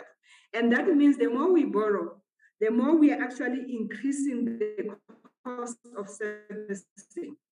And because our capability becomes in question, the debt becomes even more consolidate. We need to reduce our deficit. We need to reduce the rate in which we are actually spending. And there is no other way that you can control the debt service cost if you, other than just don't borrow more, don't borrow way more. And I think we have become, we have been accused of contraction spending, and yet we're actually trying to bring about that balance of not growing the debt at a rate in which it is actually impoverishing the poor even more. Because that is what is happening, that is what will continue to happen. So I think for seeing this like this, we hope we can have support and understanding that we do need to contain debt, that even borrowing from the multilateral organizations is cheaper, and it is part of actually helping us to contain the debt. And in any case, what we borrow from them relative to what we are borrowing from the private sector is so small, and yet we are paying so much to the private sector. I mean, that is the balance that we need to do. We need to borrow less, and therefore we need to spend more efficiently what the money that we are spending, which is the call that we're actually making as the Treasury. So in terms of ESCOM, Honorable Lenzen, on the allocation, what we are saying there is that the Department of Mineral and Energy which is actually responsible for INEP, the Integrated Energy Grant for municipalities that ESCOM is helping them to deliver, that they have cut some bit of money for IPP office to be able to strengthen the whole approach now for independent public private producers, energy producers. So it's not money more to ESCOM. ESCOM has always been implementing INEP, which is infrastructure in the municipality that don't have capacity. And I don't think we have ever really had problems in terms of how they're actually doing that function. Yeah. So Jan will talk to the consequences of misuse of grants. Yes, the issue of the coalition of political administration. You see, Honorable Mlenzan, I think that is a difficult question to ask me as an official, you know, because it is really squarely in the political realm, and we believe that political problems need political solutions. You know, there is no way that we can be able to do that. And what we come on is really blunt instruments that says, if you misuse the money, we are going to then take the money. And Jan will tell you how we deal with that, which is in a way a blunt instrument. It is also about intervening and disbanding those functions, those councils, if they are not able to do their job. Because for us, it doesn't really matter whether, you know, it's a coalition or not. The issue is, are they there to deliver for the people? And are they there to serve people? And if they are doing that, then they will manage the municipality well. If they are not, they will then mismanage, and therefore we have come in either to intervene, either to Section 216F, either to, you know, all those instruments that would have to apply to the council, irrespective of whether it's a coalition or not. But clearly, we are worried about the coalitions. We are worried about the instability that is there, even in our own metros. It is a serious concern, given their importance as the platform for the economic growth. It is a big worry, and we hope that there can be some political answer to those questions. Wendy and Jan, can you help me here? I'm sure you have noted some of the questions, and Ohali can come in on the own revenue issue and the public entities also. So thank you. Wendy? Thank you very much. There's quite a lot of questions still to be answered, and I'll also indicate which ones I can deal with and which ones Jan will deal with and which ones Ohali will deal with. There were quite a number of questions dealing with why are we still using 2011 census data, and it's, you know, if we use 2011 census data, it's very old, and what has happened is a lot of inward urban migration and those type of shifts in population and service delivery demands are not taken into account.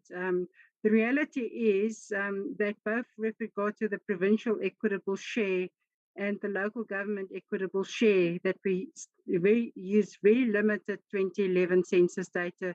The reality is, and most of the data sources that we use is actually based on survey data and not the 2011 census data. So if you look at for example, the provincial equitable share, we look at mid-year population data of the previous year generally, and we do not use census data. What we do when a census comes out, we then either use that census data or we compare it against the mid-year population data that comes out, and we then do a collaboration between the two. But then the next year again, then we're back to the mid-year population estimates. So Stats SA updates the population statistics every year. For the provinces, it's quite easy because the data is broken down per province. But even with respect to other data, we do not use census data. We again use survey data. For example, if you look at you know, who goes to schools, we look at the latest data from Lurit's information that is up to date as well, and is based on actual attendance the previous year. If you then look at hospital attendance, the same applies. It is updated information. It just does not use census data.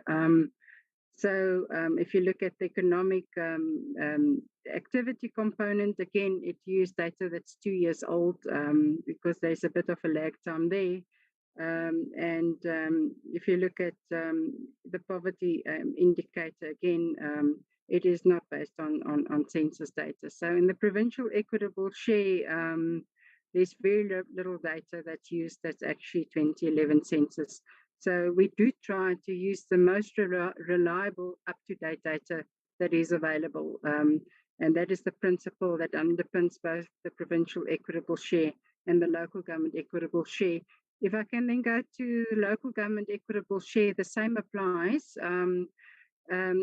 Originally, we had problems when we did the local government equitable share to update the data. And if you look at the equitable share, the largest component within that formula is the basic services allocation. And it's basically based on the number of households below a poverty threshold, that's 2 old age pensions that need to access services. And we update both the cost aspect of the services that's taken into account on an annual basis, and we update the household data as well. And again, it's calibrated between the 2011 census, updated with the 2006 community survey data. And then it's further refined also with data that's based on provinces and worked back to the districts on an annual basis. And that methodology we've developed in collaboration with Statistics South Africa. Again, when the new census data comes out, we'll do a calibration between the data that we currently use versus that the 2022 census results will be, which will take most probably another year or so to be available. And then we do a calibration and we fix the data, and then again we move back to updating the data annually. The only issue that we cannot update in the local government equitable share, because there's no survey data that's reliable enough to do that, it's the poverty component. Because it's the number of households that's indigent, it's not all households that's got access to services. And to update the indigent or the number of households that are indigent is where we use 2011 census data. But the number of households gets updated every year. So we do really strive to use the most updated data to ensure that allocations are as fair and as they can be. I don't know where the issue comes that we still use 2011 data. We really try in every meeting that we've got, we'd like to point out what data we use. With regard to the PTNG and Wendy? Yes? Wendy, good morning. Good morning.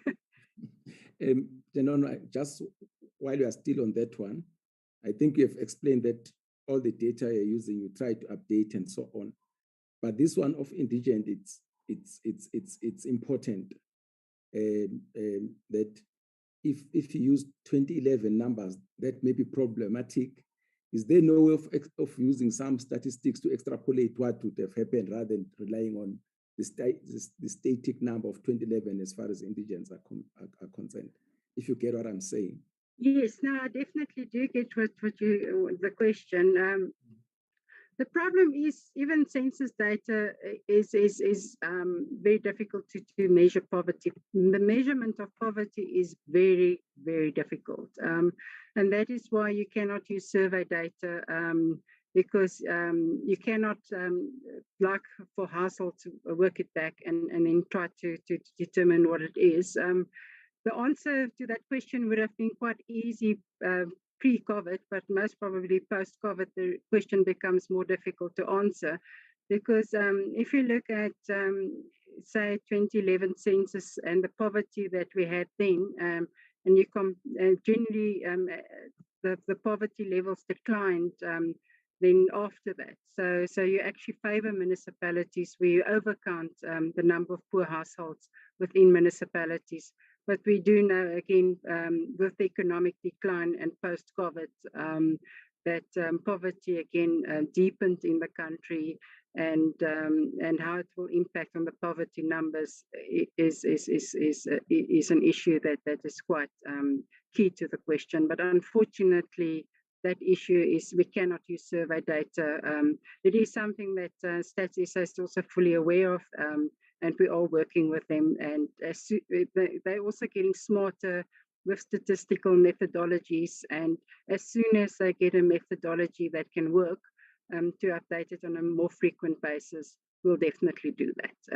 So that, unfortunately, I know that's not the response that you would like, but unfortunately, that is the reality.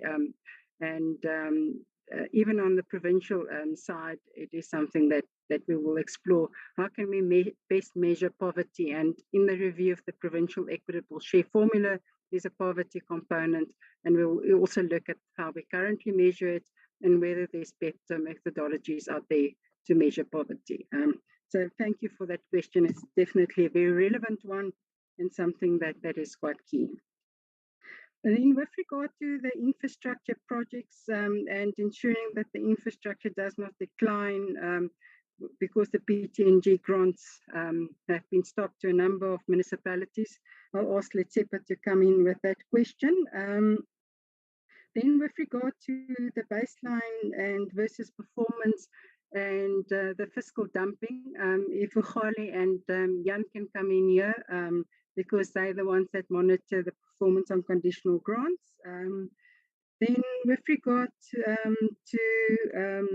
more money is going to personnel than infrastructure spent, particularly important here is Ugali can also come here and indicate what they do during the provincial benchmarking exercises and what they do to support provinces in this regard. And I'm sure that Jan will really appreciate this question. What penalties come in when municipalities use their conditional grants for salaries and not for infrastructure investment? And we've already answered the question from Honourable Marie on the census data as well. And then with regard to the small business allocation, that is not a division of revenue issue, that's a national government issue, and it's something that will come up during the Appropriation Act and bill discussions, and it should be dealt with there. And then Letsepa can also come in with regard to indicating on the basic services allocation and what is, provide more detail as requested by Honourable Buthelezi. And then if Ugali particularly can come in also with regard to the provincial SOCs. Ladies first, so I'll ask Ugali to come in first. Thank you.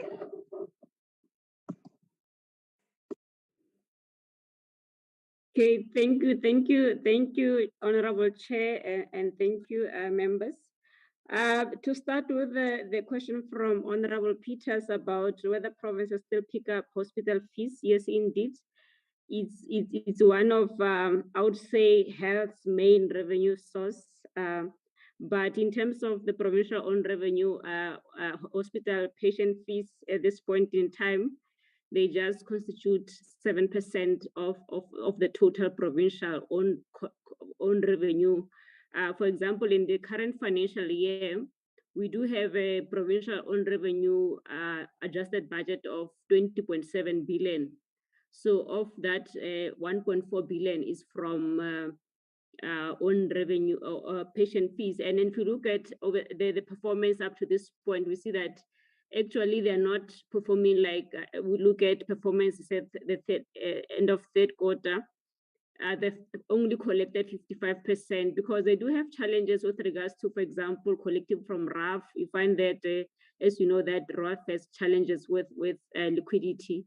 So that affects as well payments to provincial departments of health. But it's one of those, and I'm sure Honorable Peters will recall that health, most of the time they'll say revenue collection is not their really main purpose as a department. For example, they're there to provide health services, but it's something that I mean, even provincial treasuries have been really pushing them hard to collect more, even to say, because we believe that they can collect probably maybe even more than 2 billion rand if really they put more effort into it. But the challenge has been most of the time they don't have enough staff, especially on revenue, that lacks to deal with this. And also, I think the fact that in most instances we're still using manual systems, so also it affects revenue collection. So I think that's where the challenge is, but it's part of the revenue for provinces. On the issues around the conditional grants, due diligence, I would say due diligence, we do it as we implement the budget. From our side, on provincial conditional grants, we do monitor monthly. We get monthly reports from all provincial departments. And then on a quarterly basis, with regards to conditional grants, we do have sector meetings where we meet with a relevant sector. Let's say in the case, making example with health, we meet with health. And also from time to time, they do invite the provincial colleagues and go through each grant and see where the challenges are and whether national, both the sector and national treasury are able to provide assistance with regards to the challenges that they're experiencing, but support is provided to provinces in terms of conditional grants. But in what we have seen, I think in terms of provincial, I think we would say that in terms of performance, it has really improved over the years, that you find that most of the time we spend more than 90% of the budget, and you find that especially the infrastructure grants, when you compare different spheres of government, you find that the provincial sphere of government tends to do well in terms of infrastructure performance, at least. So I think the same will apply to the issues around baseline, where the issue was whether this presentation is really focusing on baseline only. What about performance? The same applies, because what we do, as I already indicated, we do that monthly monitoring on a quarterly basis. Members will recall that we publish Section 32 quarterly information of provincial spending. We do have budget visit where we meet with provinces, and with virtual meetings now, I mean, we're able to meet provinces more often because we don't have to travel to them. So I think it is virtual meetings has come with more advantages, and also do infrastructure as well to see how the delivery is going on the ground on the projects themselves. So on the issue of fiscal dumping, I would say that on the provincial space, it's something that is just limited to, I would say, to, for example, the issues of around the Human Settlement Development Grant, where you find that as is towards the end of the year, particularly this month or the last 3 months of the year, they transfer money that they did not spend to whether it's the HDA, Housing Development Agency, to deliver on their behalf, or they transfer to municipalities. So that's the challenge at this moment that we have had, and we've tried, we're trying so hard to find ways of to say, in that case, then how do you surrender that money back to the National Revenue Fund? Because essentially you have not really committed these funds, because the Division of Revenue is clear, the PFMA is clear that only, I mean, we need to commit that money. So if the money is not committed, it needs to come back to the National Revenue Fund. But we were still battling with that with regards to where the money is transferred to municipalities in terms of how do we get it back to the National Revenue Fund. But we're trying to find ways to do that. With regards to the SOCs in provinces, in provinces we have normal entities, which is the 3 Cs scheduled in terms of the 3 C of the PFMA, and of that we have 56 of those entities. Those entities are like your gambling board, which collect the revenue, the casino taxes, the liquor boards that collects. We have 56 of those. But the whole idea was that over the years, a few years back, there was an agreement at the Budget Council that the provinces will try and rationalize these entities. For example, merging of the liquor boards and gambling board, because they kind of do the similar work. So in some provinces, that process is slow, like in the Eastern Cape and KwaZulu-Natal. But in other provinces like Gauteng and Mpumalanga, they've already, and Free State, they've already done those measures in terms of reducing the number of entities. But we also have the 3D, which you call the business enterprises. In terms of the business enterprises, we've got 17 of those. And of that, they include the SEZ, as we know, the special economic zones like your Kucha, the Richards Bay, IDZ, the Saldana, they're part of those. And we also have your business enterprises that we know, like your Itala, your Northwest Development Corporation, your Mega in Mpumalanga, and also Leader in Limpopo and others. So we do have such entities. But I would say, Chairperson, in the main, they are fairly okay, but obviously there are also those that are too small that needs to be merged. I think the big issue is that when there's been a cleanup of entities, then we'll know that at least others are able to sustain themselves. Because the whole idea with the 3D entities is that in terms of the PFMA, they're not supposed to get funding from state or from government, because they're meant to be self-sustainable. So that's where, but in this case, I think over the years, the transfers to those have drastically reduced, only when they're given projects like, making an example with, let's say, broadband, where Limpopo Economic Development Agency will be asked to say, run these projects for the province to ensure that there is broadband within the province in the rural areas. So they get given those funds, whether also like in the case of Mpumalanga, where they have I think it's something about the garden and fruits and something along those lines. So they get given those funds for particular projects that they run on behalf of certain departments. On this case, also we do have in-year monitoring that we give to provinces for them to submit to us on a quarterly basis, so that we see how the entities are doing. So we do have that. So I think essentially they're just okay, but most of them, they've been hit hard by COVID. If you look at the gambling boards, because they could not collect the revenue that were meant to, whether with the tourism entities, so such. So I think also they've been hit hard in that regard. So thank you, Honorable Chair. Jan, over to you. Thanks, Winnie. Good morning, Honorable Chair. With your permission, can I leave my video off? Okay, please, Mr. Yeta, continue. Thank you so much, Chairperson.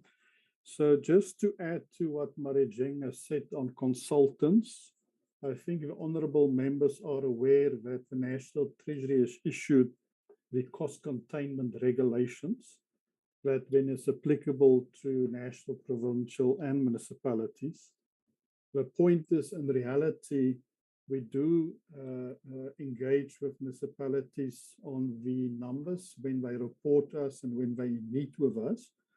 But there is the technical part of the operations where, unfortunately, they do draw heavily on consultants. So in that regard, we don't think that we'll get to a point where you can completely eliminate that.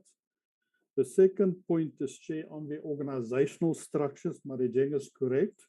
This is largely the competency of COPTA and SALGA. They've done both extensive work on designing the organizational structure fit for purpose and in the different type of categories of municipalities.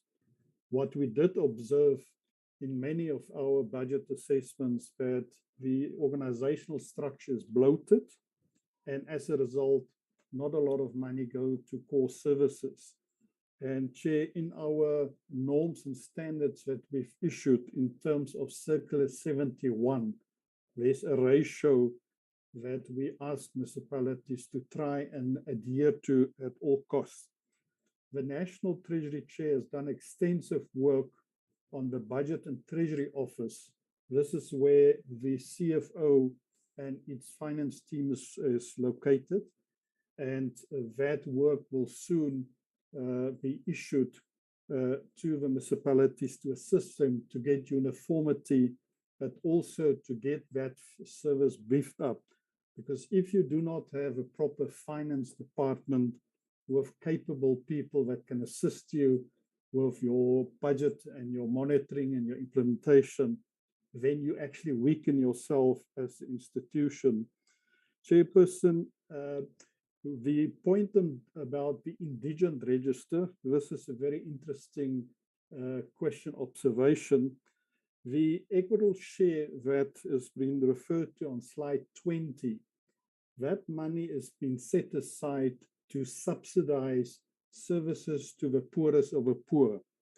When we do assess the budgets of municipalities, Chairperson, I haven't seen one municipality in South Africa of all 257, including the metros, that put in their budget the exact amount that we subsidize. And the municipalities are supposed to have as a indigent policy and a register. And every municipality that we engage, although they say they don't have sufficient money, you will find that they do not allocate, because this is one of the checks that we do religiously. What is in the Division of Revenue Act for direct grants must be in their budgets. It has to be appropriated before they can spend it. And therefore, Chair, the point is they do not necessarily put in the exact amount. It's always less. And therefore, when they do come to us and ask that they need more money, then say, let's start here. Why are you not appropriating the exact amount that's been set aside for this in your budget?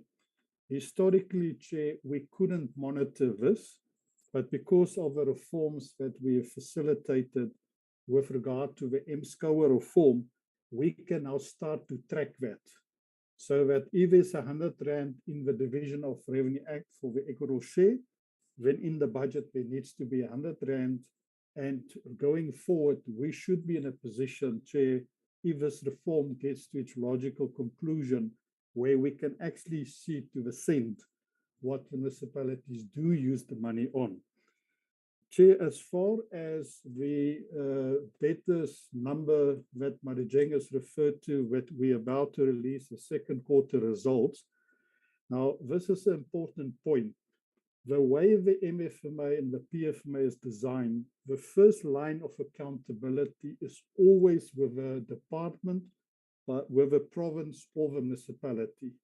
So they need to use the provisions in the Act to monitor their own performance. And you will see in the MFMA, there's certain responsibilities assigned to the mayor. So monthly, the mayor needs to consider the financial reports. That same information is then reported to the National Treasury on a monthly basis to national and provincial treasuries. And Chair, similar to what Uhali has explained, at the national level, we publish the financial results for national departments every month. Provinces report every month in terms of Section 32. Municipalities report every month in terms of Section 71. But Chair, quarterly, we consolidate that information. So that is the financial information that we track, including conditional grant performance.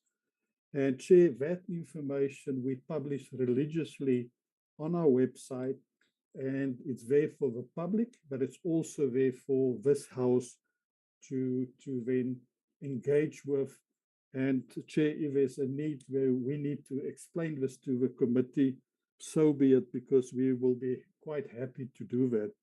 But Chair, if I can now quote the outstanding amount, the total amount that municipalities has provided a service, but they have not collected the money, is now 261.5 billion Rand.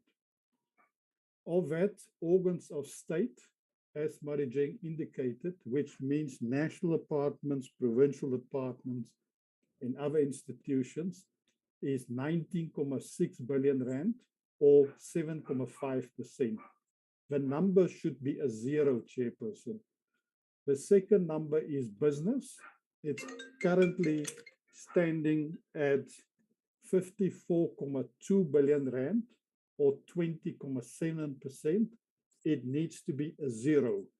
And the example Marijeng cited with the city of Tshwane, that should happen all across the country with every municipality enforcing their credit control.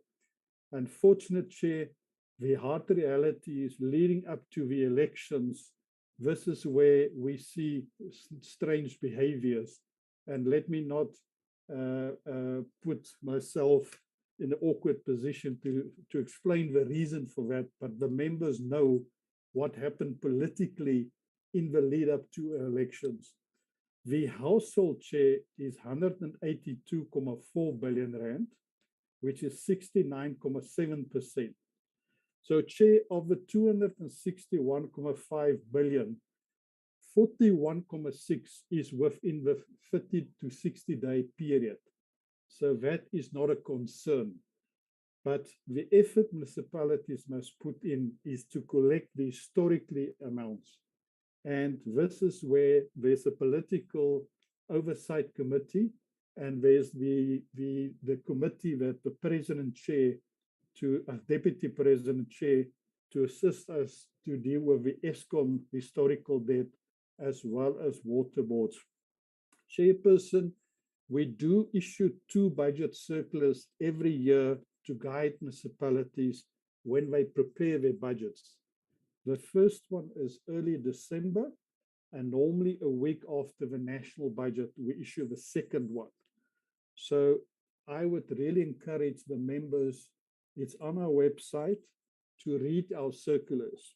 But essentially the procedure that municipalities must follow to give effect to the division of revenue is articulated in the March budget circular. So step for step, what they're supposed to do, what they're not supposed to do, Chair. And we have institutionalized these practices to the point now, because of our monitoring system, if we detect that the municipality have unspent grants, because it's not their money, it's nationally recorded expenditure in the books as explained, that amount have to be cash back.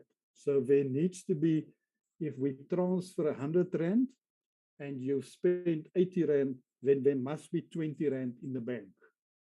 Chair, we then look at the financial statements. If we can't find that 20 Rand, then we recall the money. And that practice we've institutionalized, I would say, at least over the last 8 to 10 years. So, Chairperson, there's no municipality in the country that should not say that they've been trained, they've been educated, they've been explained how this practice works. In the early years, we've met with all municipalities on grants twice a year. Chair, today we don't meet with any of them. If the numbers show that they have not spent the money and it's confirmed by their financial statements, Chair, then we recall the money. And on average, that number is about 2 billion annually. So on the broader scheme of things, if you look at the Equitable shares about 80 billion Rand, then we recall annually about 2 billion because of underspending. So we have explained this in our circulars very in detail. We've capacitated them, and Marijeng is correct. The first line of policy monitoring is with the National Sector Department. So for MIC, it's COCTA. Where we sit as the National Treasury, we overarching look at the implementation of the Division of Revenue Act, and we make sure whatever this House and Parliament approve, that we give effect to that, to the letter of the law, Chairperson. I think at this point, Chairperson, that's where I should stop. I know the difficulty that one of the difficult questions that you've asked us before, Chair, how do you use performance versus the allocations? How do you allocate if you know a municipality is not going to spend the money? And consistently, because of the fiscal scenario, I'm sure the House has seen that we have progressively reduced grants. So we have considered the actual performance, but it's not in the interest of a community that they get penalized as a result of the actions of a municipality. And Chair, this is where we're trying to beef up even our own ability to guide municipalities. The one difficulty, Chair, that we do have, we're responsible for monitoring and oversight. Unfortunately, we do not run municipalities, nor do we appoint the people that is in those municipalities. So Chair, Marijenga said this before to the committee. So we are doing monitoring and oversight, and sometimes we do that with people that earns 3 times our salary. Now, how do you bring those two things together? That on the one hand, you say you don't have capacity, yet you are paying your people quite extensive salaries, and therefore the value for money is an important consideration. Chairperson, let me pause there. If there's anything that I forgot, then I can perhaps come back later. Thank you. Jan, can you also just touch on the issue, what we do if a hung council result in a budget not being passed? Because I think that's when National Treasury will come in with regard to hung councils. Thanks. Thank you, Wendy. Thanks, Honourable Chair. So, Chairperson, we've done a lot of extensive work to improve our intervention framework. Now, the Constitution is very clear on the hierarchy of interventions. There's section 139(1) A, B, and C that talks about interventions in the sense of a directive. But then section 139(4) of a constitution kicks in the moment a municipality, as a result of infighting or whatever the reason, are not in a position to adopt the budget as per the legislative framework, then the clauses of 139 of the MF may also kick in. So section 139(4) of the Constitution, read together with section 139 of the MFMA. Essentially, Chair, what then happens is the MEC of Finance in the province have to get involved. And we've had a few examples in this in the past, which means that the province then take responsibility. So when it comes to the tabling of a budget, a municipality have a legislative deadline of 31st of March to table the budget, and they must adopt the budget by the latest 30 June. So if they don't table on time, the law allows them every 7 days the council to meet. If they go beyond that point and they miss the 30 June deadline, Chairperson, then the Constitution kicks in the form of section 139(4). Then the province have to intervene, and the MEC of Finance have to then assist the municipality and by implication take over that responsibility.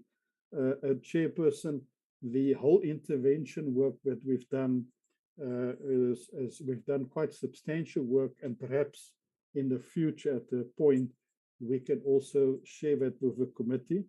We have done roadshows across the country with the 2 deputy ministers of finance and COPTA, so that we can make sure that people understand what the Constitution is talking about, the MFMA part of it, and how intervention should be done properly going forward. Thanks, Wendy. Thank you. Then Ugali will come back to deal with one more question, and then Letsepo will deal with the last one. Thanks. Ugali? Okay, thanks, Wendy. Thanks, Chairperson. I forgot the question around personnel versus infrastructure. So, Honorable Chair and members, if you look at provinces as a sphere of government, they are labor intensive. If you look at the number of personnel between the, let's say, national sphere of government,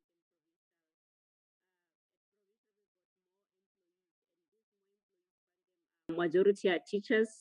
About 400 of them are teachers, 400,000 are teachers. more than 300,000 health professionals. So indeed, so therefore, as we look at them, we don't look at them as just a number, but personnel that contributes really to service delivery, because without a teacher in front of a learner, then the learners cannot be taught. So there's no education. Same applies with health. So we've seen even with COVID how important the health professionals are. So that's where we've seen actually, even if you look at the growth in numbers, let's say in the past 2 years, we see it in the health professionals, particularly those that were at least helping with COVID response. But I think the challenge has been, especially for provinces, that because of the rising cost of personnel, therefore then what happened was that majority of the equitable share that they were using to at least co-fund conditional grants that are for infrastructure delivery, they've eroded that funding, and that funding gets shifted to where the pressures are, if there are pressures on personal expenditure. So I think that's where the biggest challenge is at the moment, that you find that majority of provinces essentially are relying on conditional grants for infrastructure delivery. Thank you very much. Thanks, Letipa.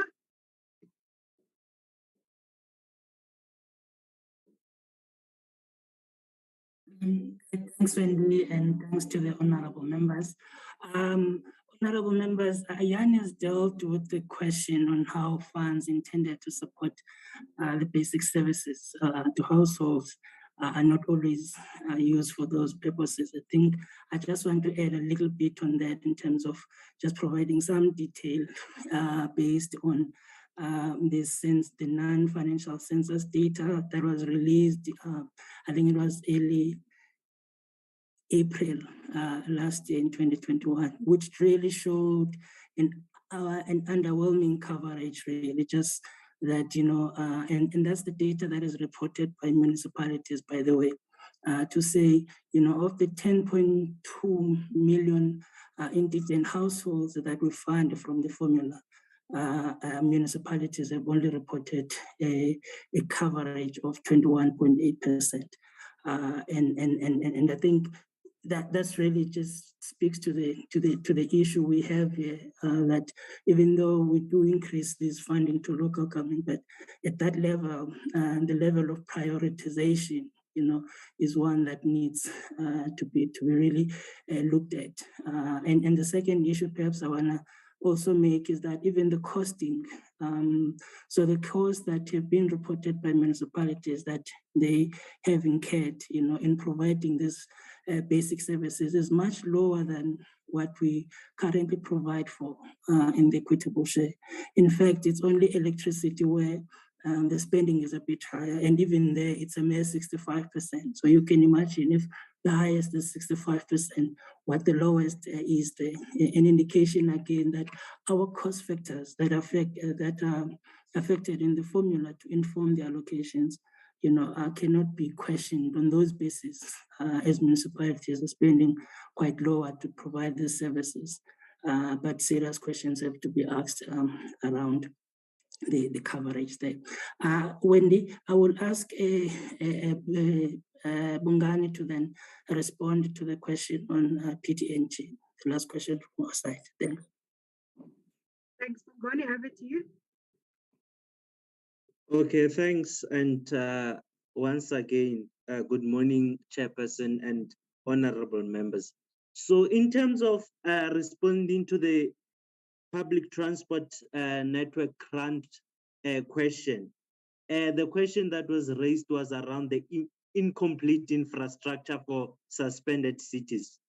Just to indicate that when the decision for suspension was made, we categorize the municipalities that are receiving that grant into 3 categories. The first one being municipalities that are operational, that are actually transporting people using that grant. The second one were municipalities that are not operational, but have infrastructure that has been put in place already. And the third category was category of municipalities that have been planning and they don't have any infrastructure in place. So the 3 municipalities that were suspended, which is Buffalo City, Mbombela, and Msunduzi, were in this 3rd category, whereby they have been planning all along. They did not have the infrastructure. And also for those that sort of were saying they are implementing infrastructure, as an example, Buffalo City, they were just upgrading Kumza Highway, which can be like that highway can be upgraded using any other conditional grant that allows for that. The city does not necessarily have to be in this grant, the PTNG, to upgrade that that road. So for the purposes of the IPTN, the thing is upgrading of road is necessary, but is not sufficient to qualify as the city implementing the PTNG. And also with regard to, given that so far we have only suspended cities that have not implemented any infrastructure. As indicated in the meeting that we have with the committee, there is work that is currently underway whereby we are going to look at how we can better deal with the suspension of cities. But I would like the members to be cognizant that for the other cities that are not yet operational, which is eThekwini, Mangaung, Polokwane, and Rustenburg, that was alluded to, we keep funding these municipalities, yet they have not even transported a single person using this grant. And in terms of service delivery, given that in the meeting, it has been said repeatedly that grants should be used for the intended purpose. The intended purpose of this grant is to transport people.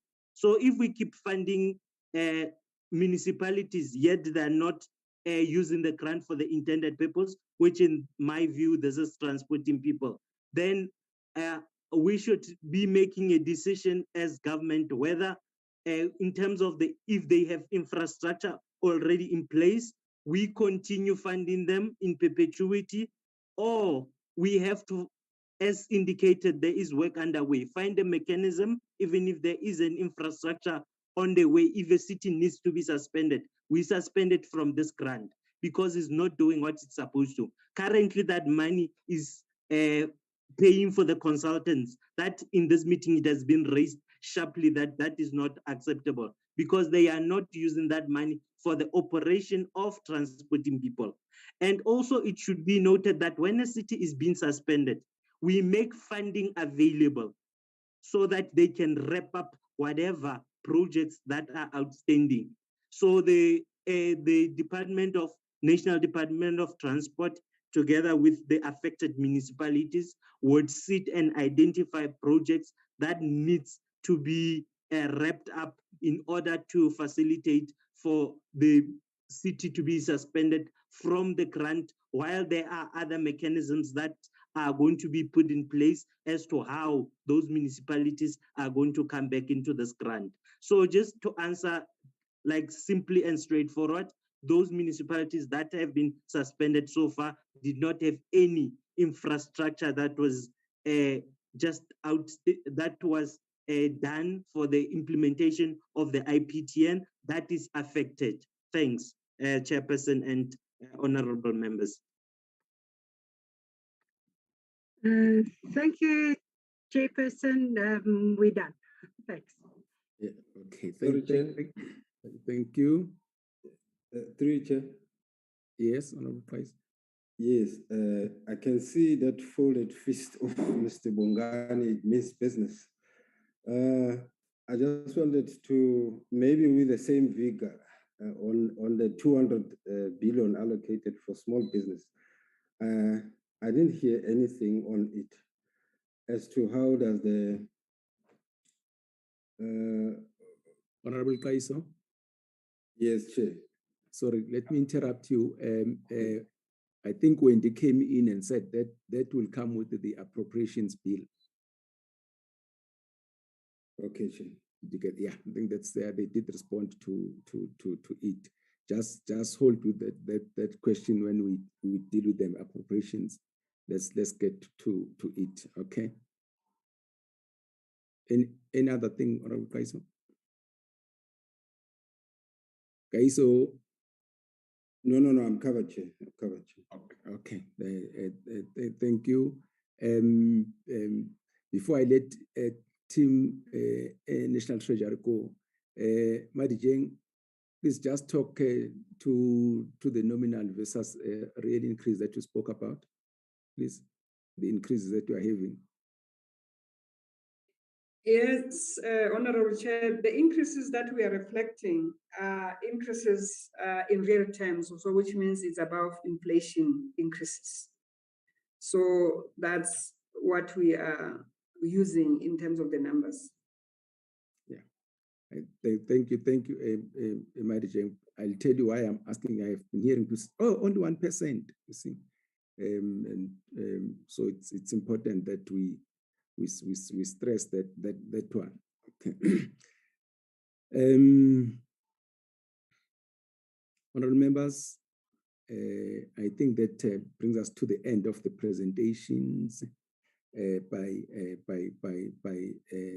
National Treasury. Thank you very much, Madijeng and the team for the presentation and then the engagement.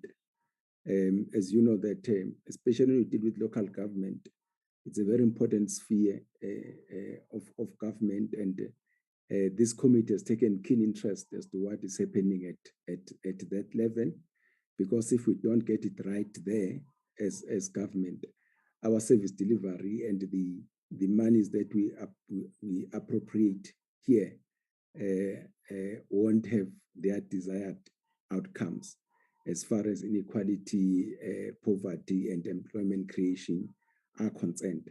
But thank you very much for the presentation. We'll continue interacting with the. If there are any other things, we'll be in touch with you. But thank you very much. But we are still continuing with our meeting. We are free to remain. We're not very transparent committee, so you may remain in the platform. But since I know that you have got a lot of work to do, you are also free to leave the meeting. Thank you very much. Thank you, Chair, and honorable members. Thank you. Thank you, Chair. Thank you, guys. Thank you, Chair. Bye, Wendy. Bye.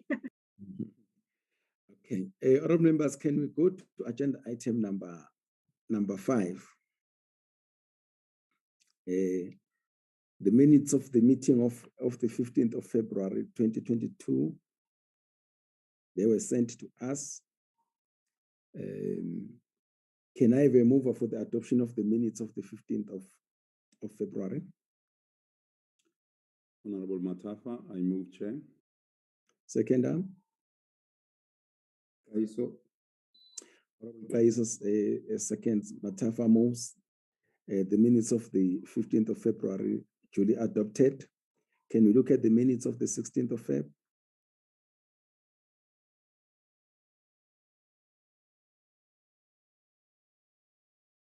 Mover.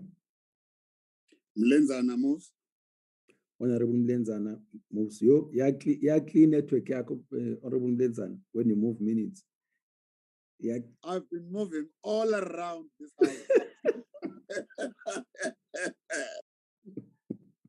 No, that spot. Don't move from that spot again. Whenever you go. I won't. Okay. The minutes of the 16th of February. Honorable Mlenzana moves. Seconder.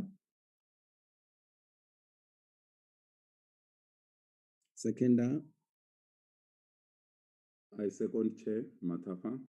Honorable Matafa seconds. Minutes of the 16th of February 22 duly adopted. That takes care of agenda item number 5. Agenda item number 6. Darren. Chairperson, announcements. Nothing from my side, except next week, Tuesday, we are receiving briefing from PBO on the Division of Revenue Bill. Thank you, Chair. Thank you. Thank you, everybody. Thank you, honorable members, the support staff, everybody was on the platform. I think it was a very informative engagement, and the questions that we asked for clarifications will assist in us trying to ensure that there is proper service delivery at those levels of government.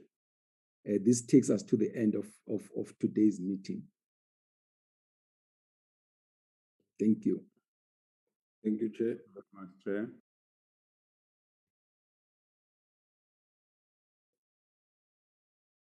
Thank you. Thank you. Thank you, Chair.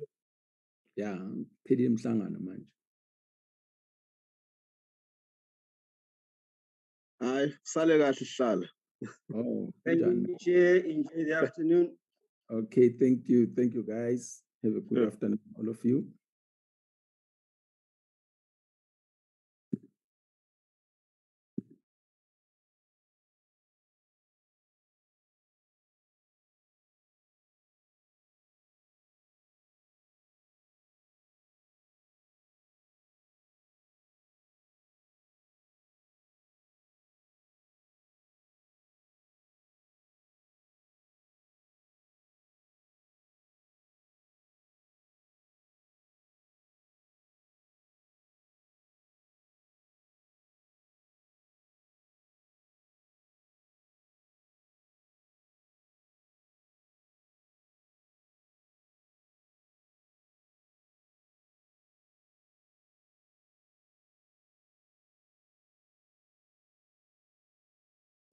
Amashile?